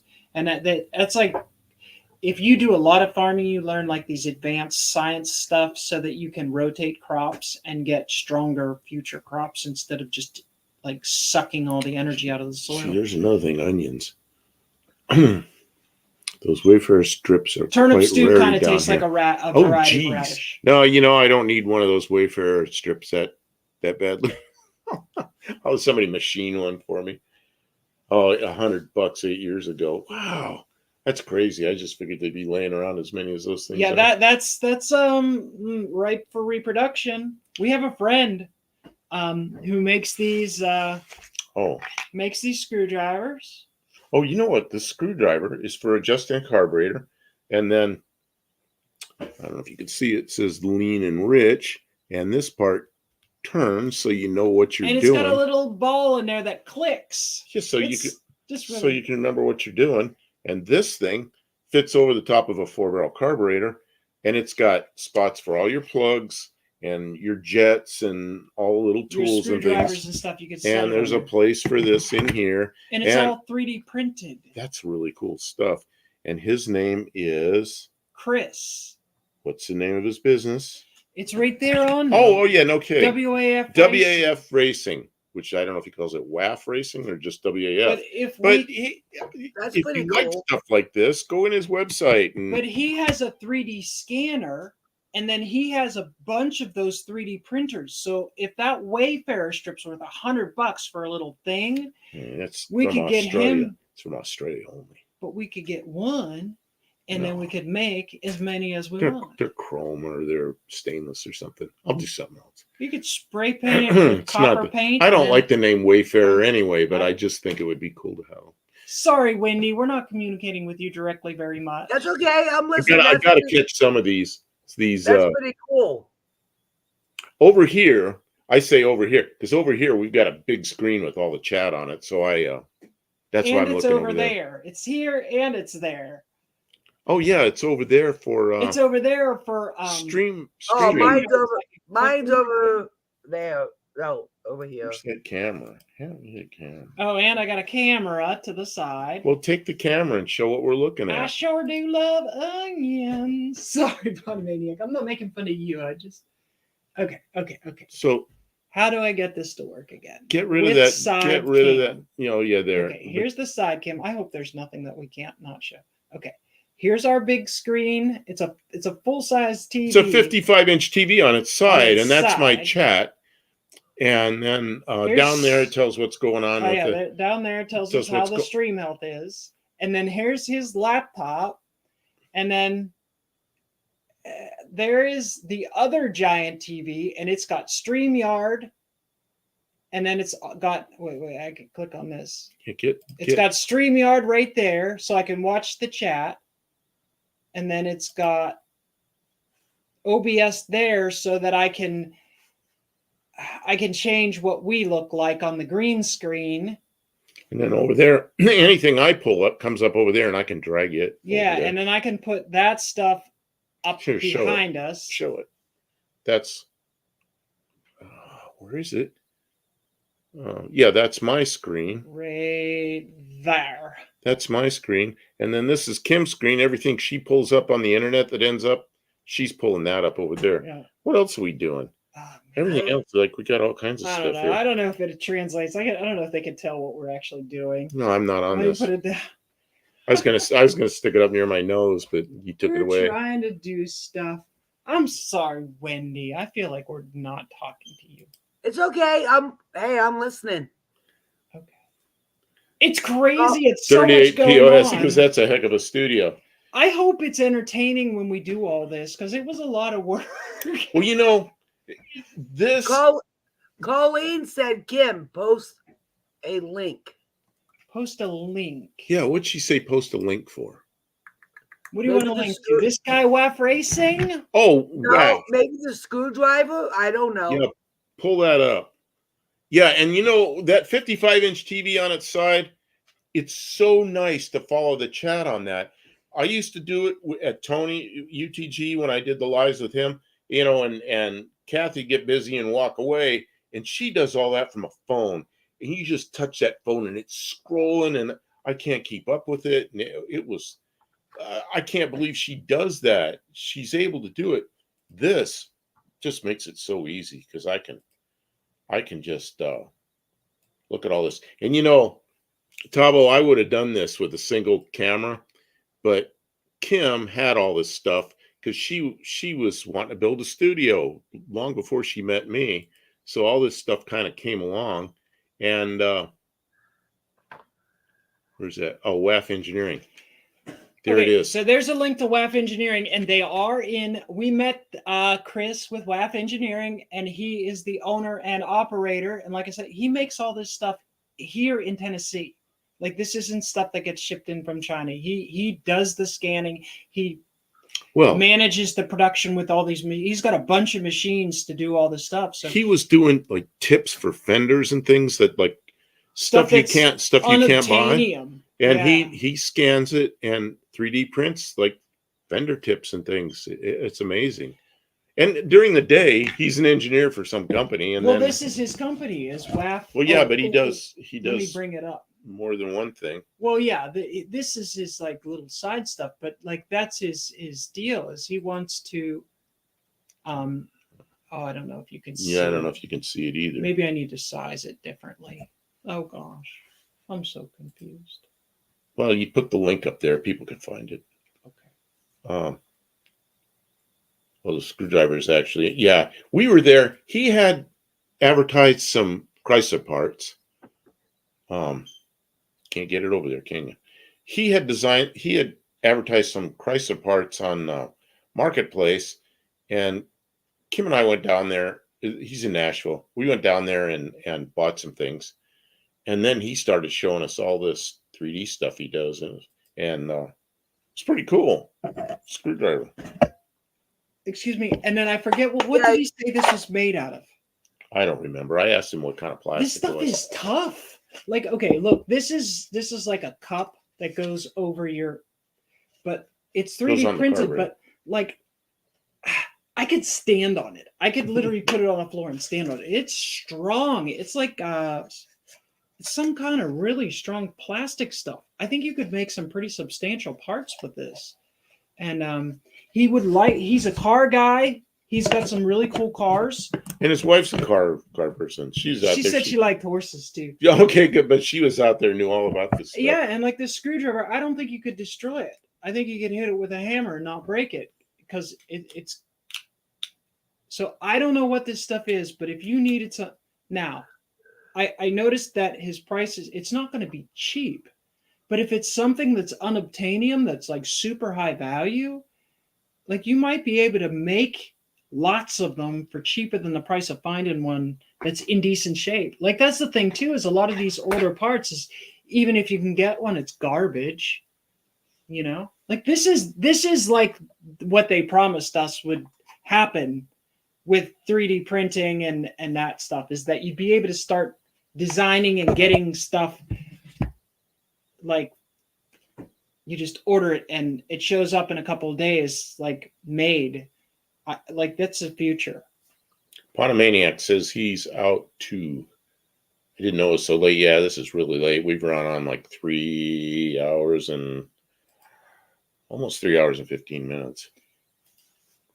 What do you want to do? Speaking of time, Danny Boyd, we would like to be able to grow time, but it does not grow on trees, nor does money. Time. Right. Time. Oh, that kind of time. Yeah, that was a pun. Time. I played on words. Yeah.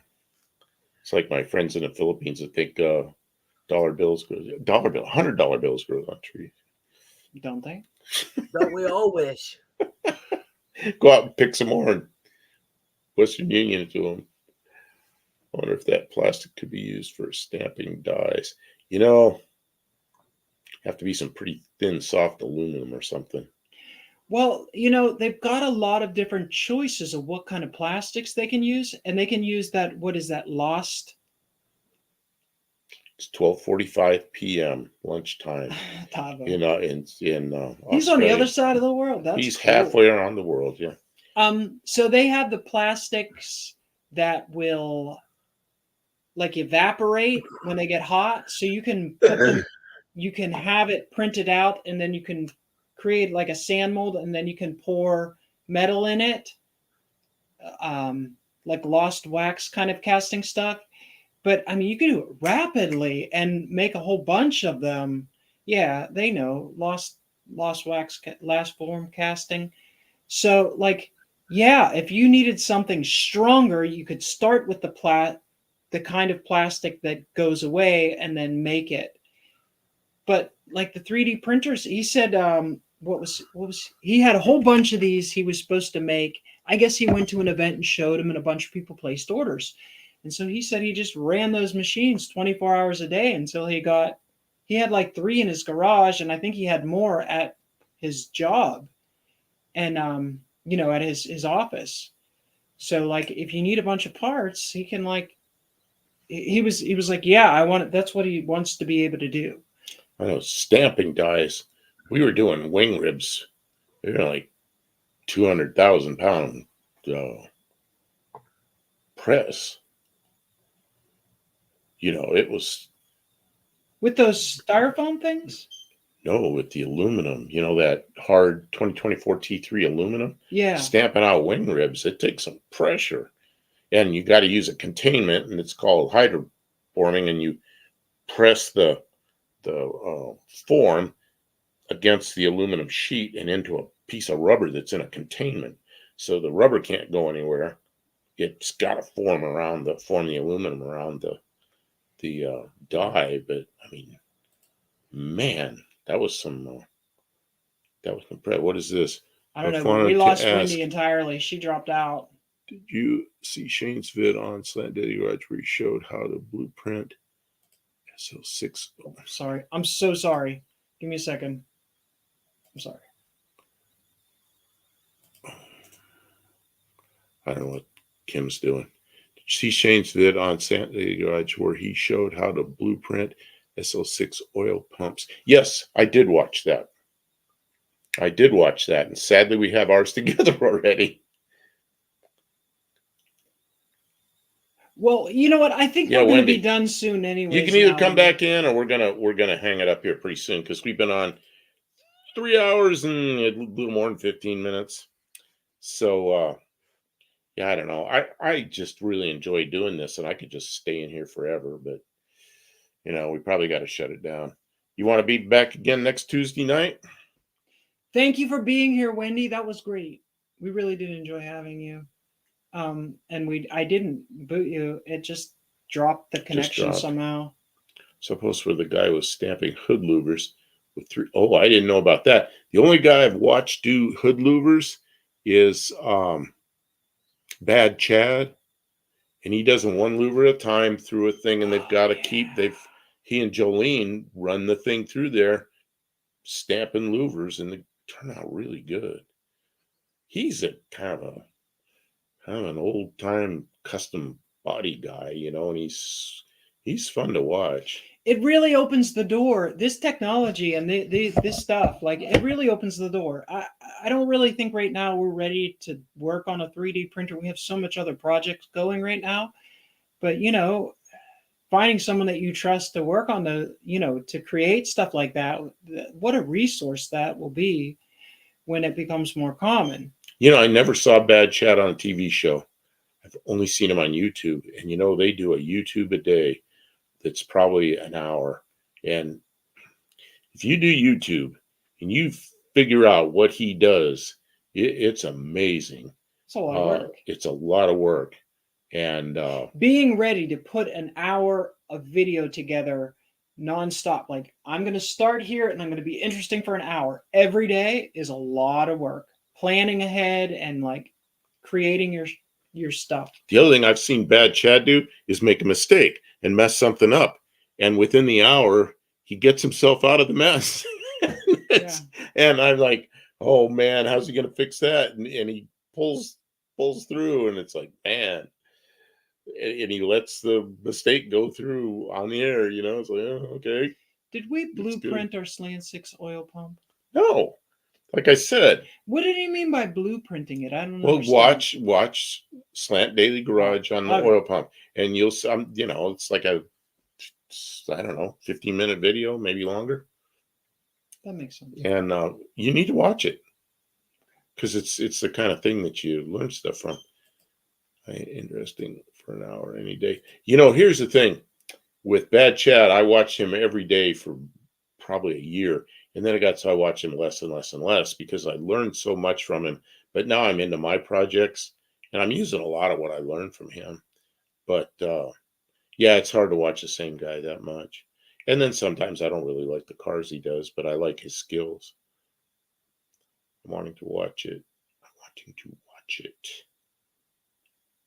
He was on Discovery. He was also on a Canadian network, I think.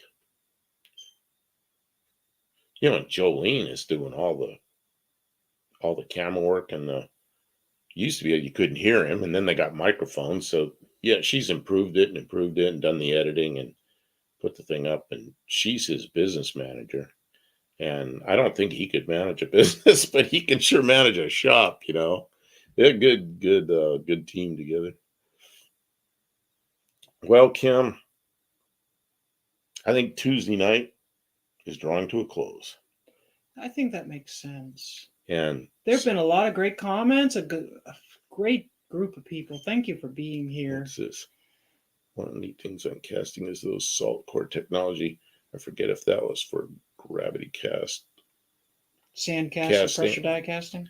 Yeah, I did sand casting when I was in junior high school. Aluminum sand casting. So, I don't know. I haven't done any since then. Plan I mentioned was someone scanning things we made out of authentic parts. In this case, gauge bezels. But put in a binnacle, people could bolt on. Okay, that makes sense. We needed a particular third party to scan. Yeah, you know, another thing, look up sometime if you like stuff like that, is electroforming. You can take a fiberglass, you can make a pattern, something, pull a fiberglass mold out of it, make the fiberglass mold so it's conductive, and then you plate the fiberglass mold with nickel. And then you pull the nickel out of the mold. And then you have a nickel part that you can chrome plate or polish it, because nickel looks good polished. It looks like stainless when it's polished. But I know a guy that does that. He's out in California. I got to go out there and see him sometimes. I want to watch him do it. But he does leading edges for propellers, like for racing and aerobatic airplanes, so that the leading edges are tough. But he does some shapes that you couldn't do that without the electroforming. And it's amazing to see that. It's like electroplating, except you're electroforming. Scan what we made, then edit and print prototype for molding. Okay, my dad. I wonder if you could electroform with this stuff. Man, I'm getting old. I'm running out of time. I got all these things I want to do. More 10-year projects. My dad used to cast club plates. Oh.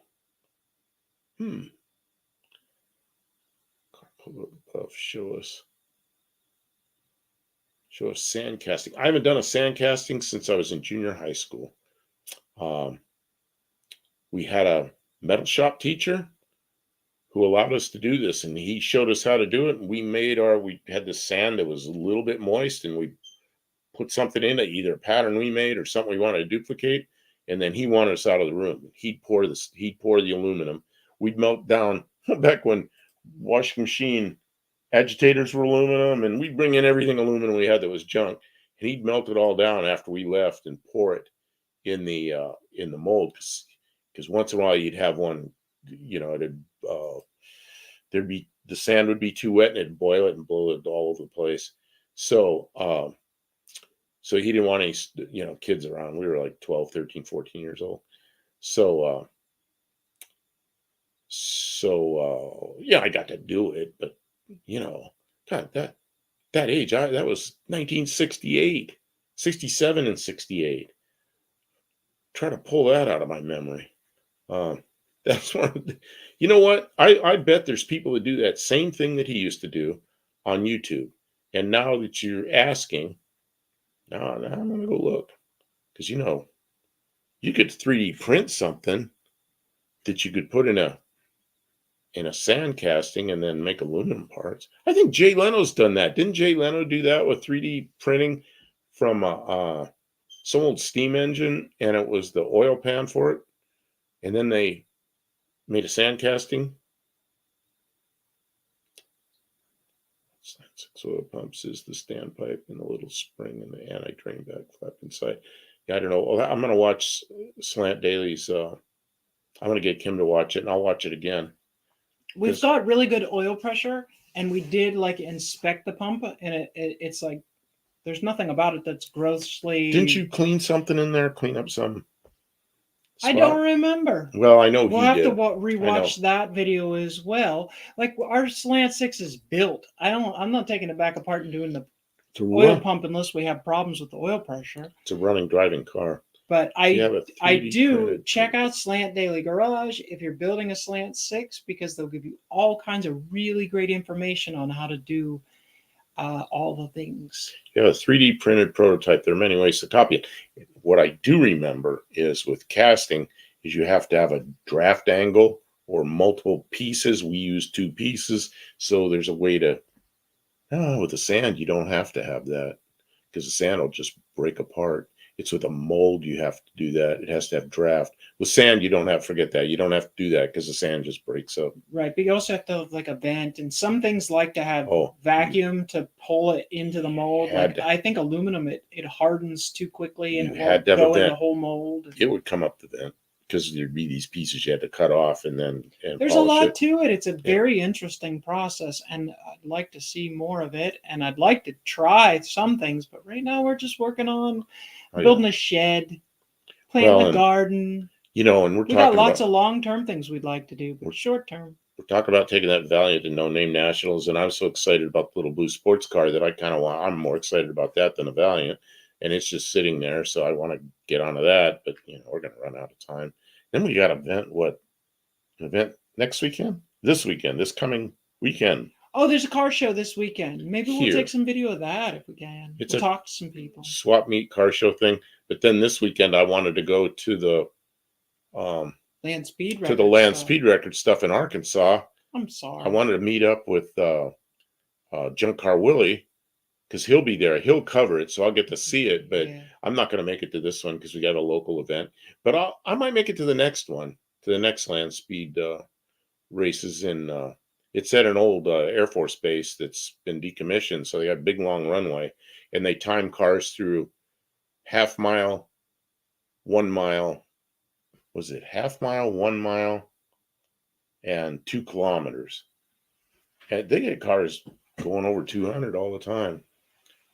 And I just want to go to that. I mean, and you're running against the clock. It's 1 car at a time. So I kind of want to go to that. It's not too far from here, but it's far enough that I'm going to go to the local one.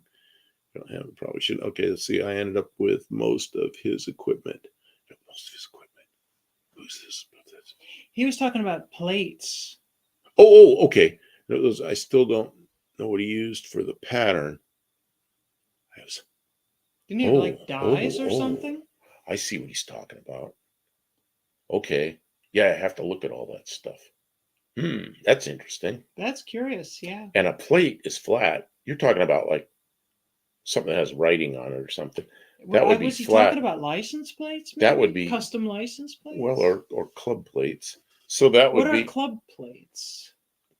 Car club license plates. That's a question. But you see a license plate that's cast and it's got some car club logo on it. So yeah, I'll have to look into that. just like one more thing. Kim, I got one more thing to do. Make a video about it. Show us what you got. Show us what you produce. Show us what things you have, and maybe somebody will point you to and how then, it's all used. I'll do fiberglass. What happened to my nose cone? It's back in the box. It was huge. Oh, I was just going to bring it out here. All right. I don't want to unpack it. It's got plants on top of it right You now. put it away. Okay. Standpipe has a press and a tube with a ridge near the base that keeps the tube from going too deep inside the oil filter duct. Okay, we're going to watch all this. We're going to watch all that. And then I'll know more what you're talking about, because I did watch it, but now I got to pay attention and watch it. I know the standpipe is in there, because if you don't put the standpipe in, there's no threads for the oil filter to thread onto. It's part of the whole assembly. You need it for it to go together. So I'm sure it's there. We have the standpipe in there. So, Kim, it's time to say goodnight. It is time to say goodnight, as sadly as that is. And Because now it's 10:30. We've been on Everybody's 3.5 hours. everybody's having fun and they want to keep talking, but it's time for us to go. I'm sorry if we did not get your comment, or if we have missed Skipped things over. along, had to skip things. We enjoyed having Wendy and Zugster in tonight. We probably will not do StreamYard again immediately. It's kind of like a now and then thing. We're talking about doing it once a month. Maybe. That's what we were talking about. But we will be here next Tuesday night to do it again. And in the meantime, we will be on our respective channels. Buff Del Campo, where you are now. And I am Kim of Kim Fixes Things. So we hope to see you on your channel, on our channel, and your channels as well, because we try and keep up to date with everything you're doing. And we will see you next week.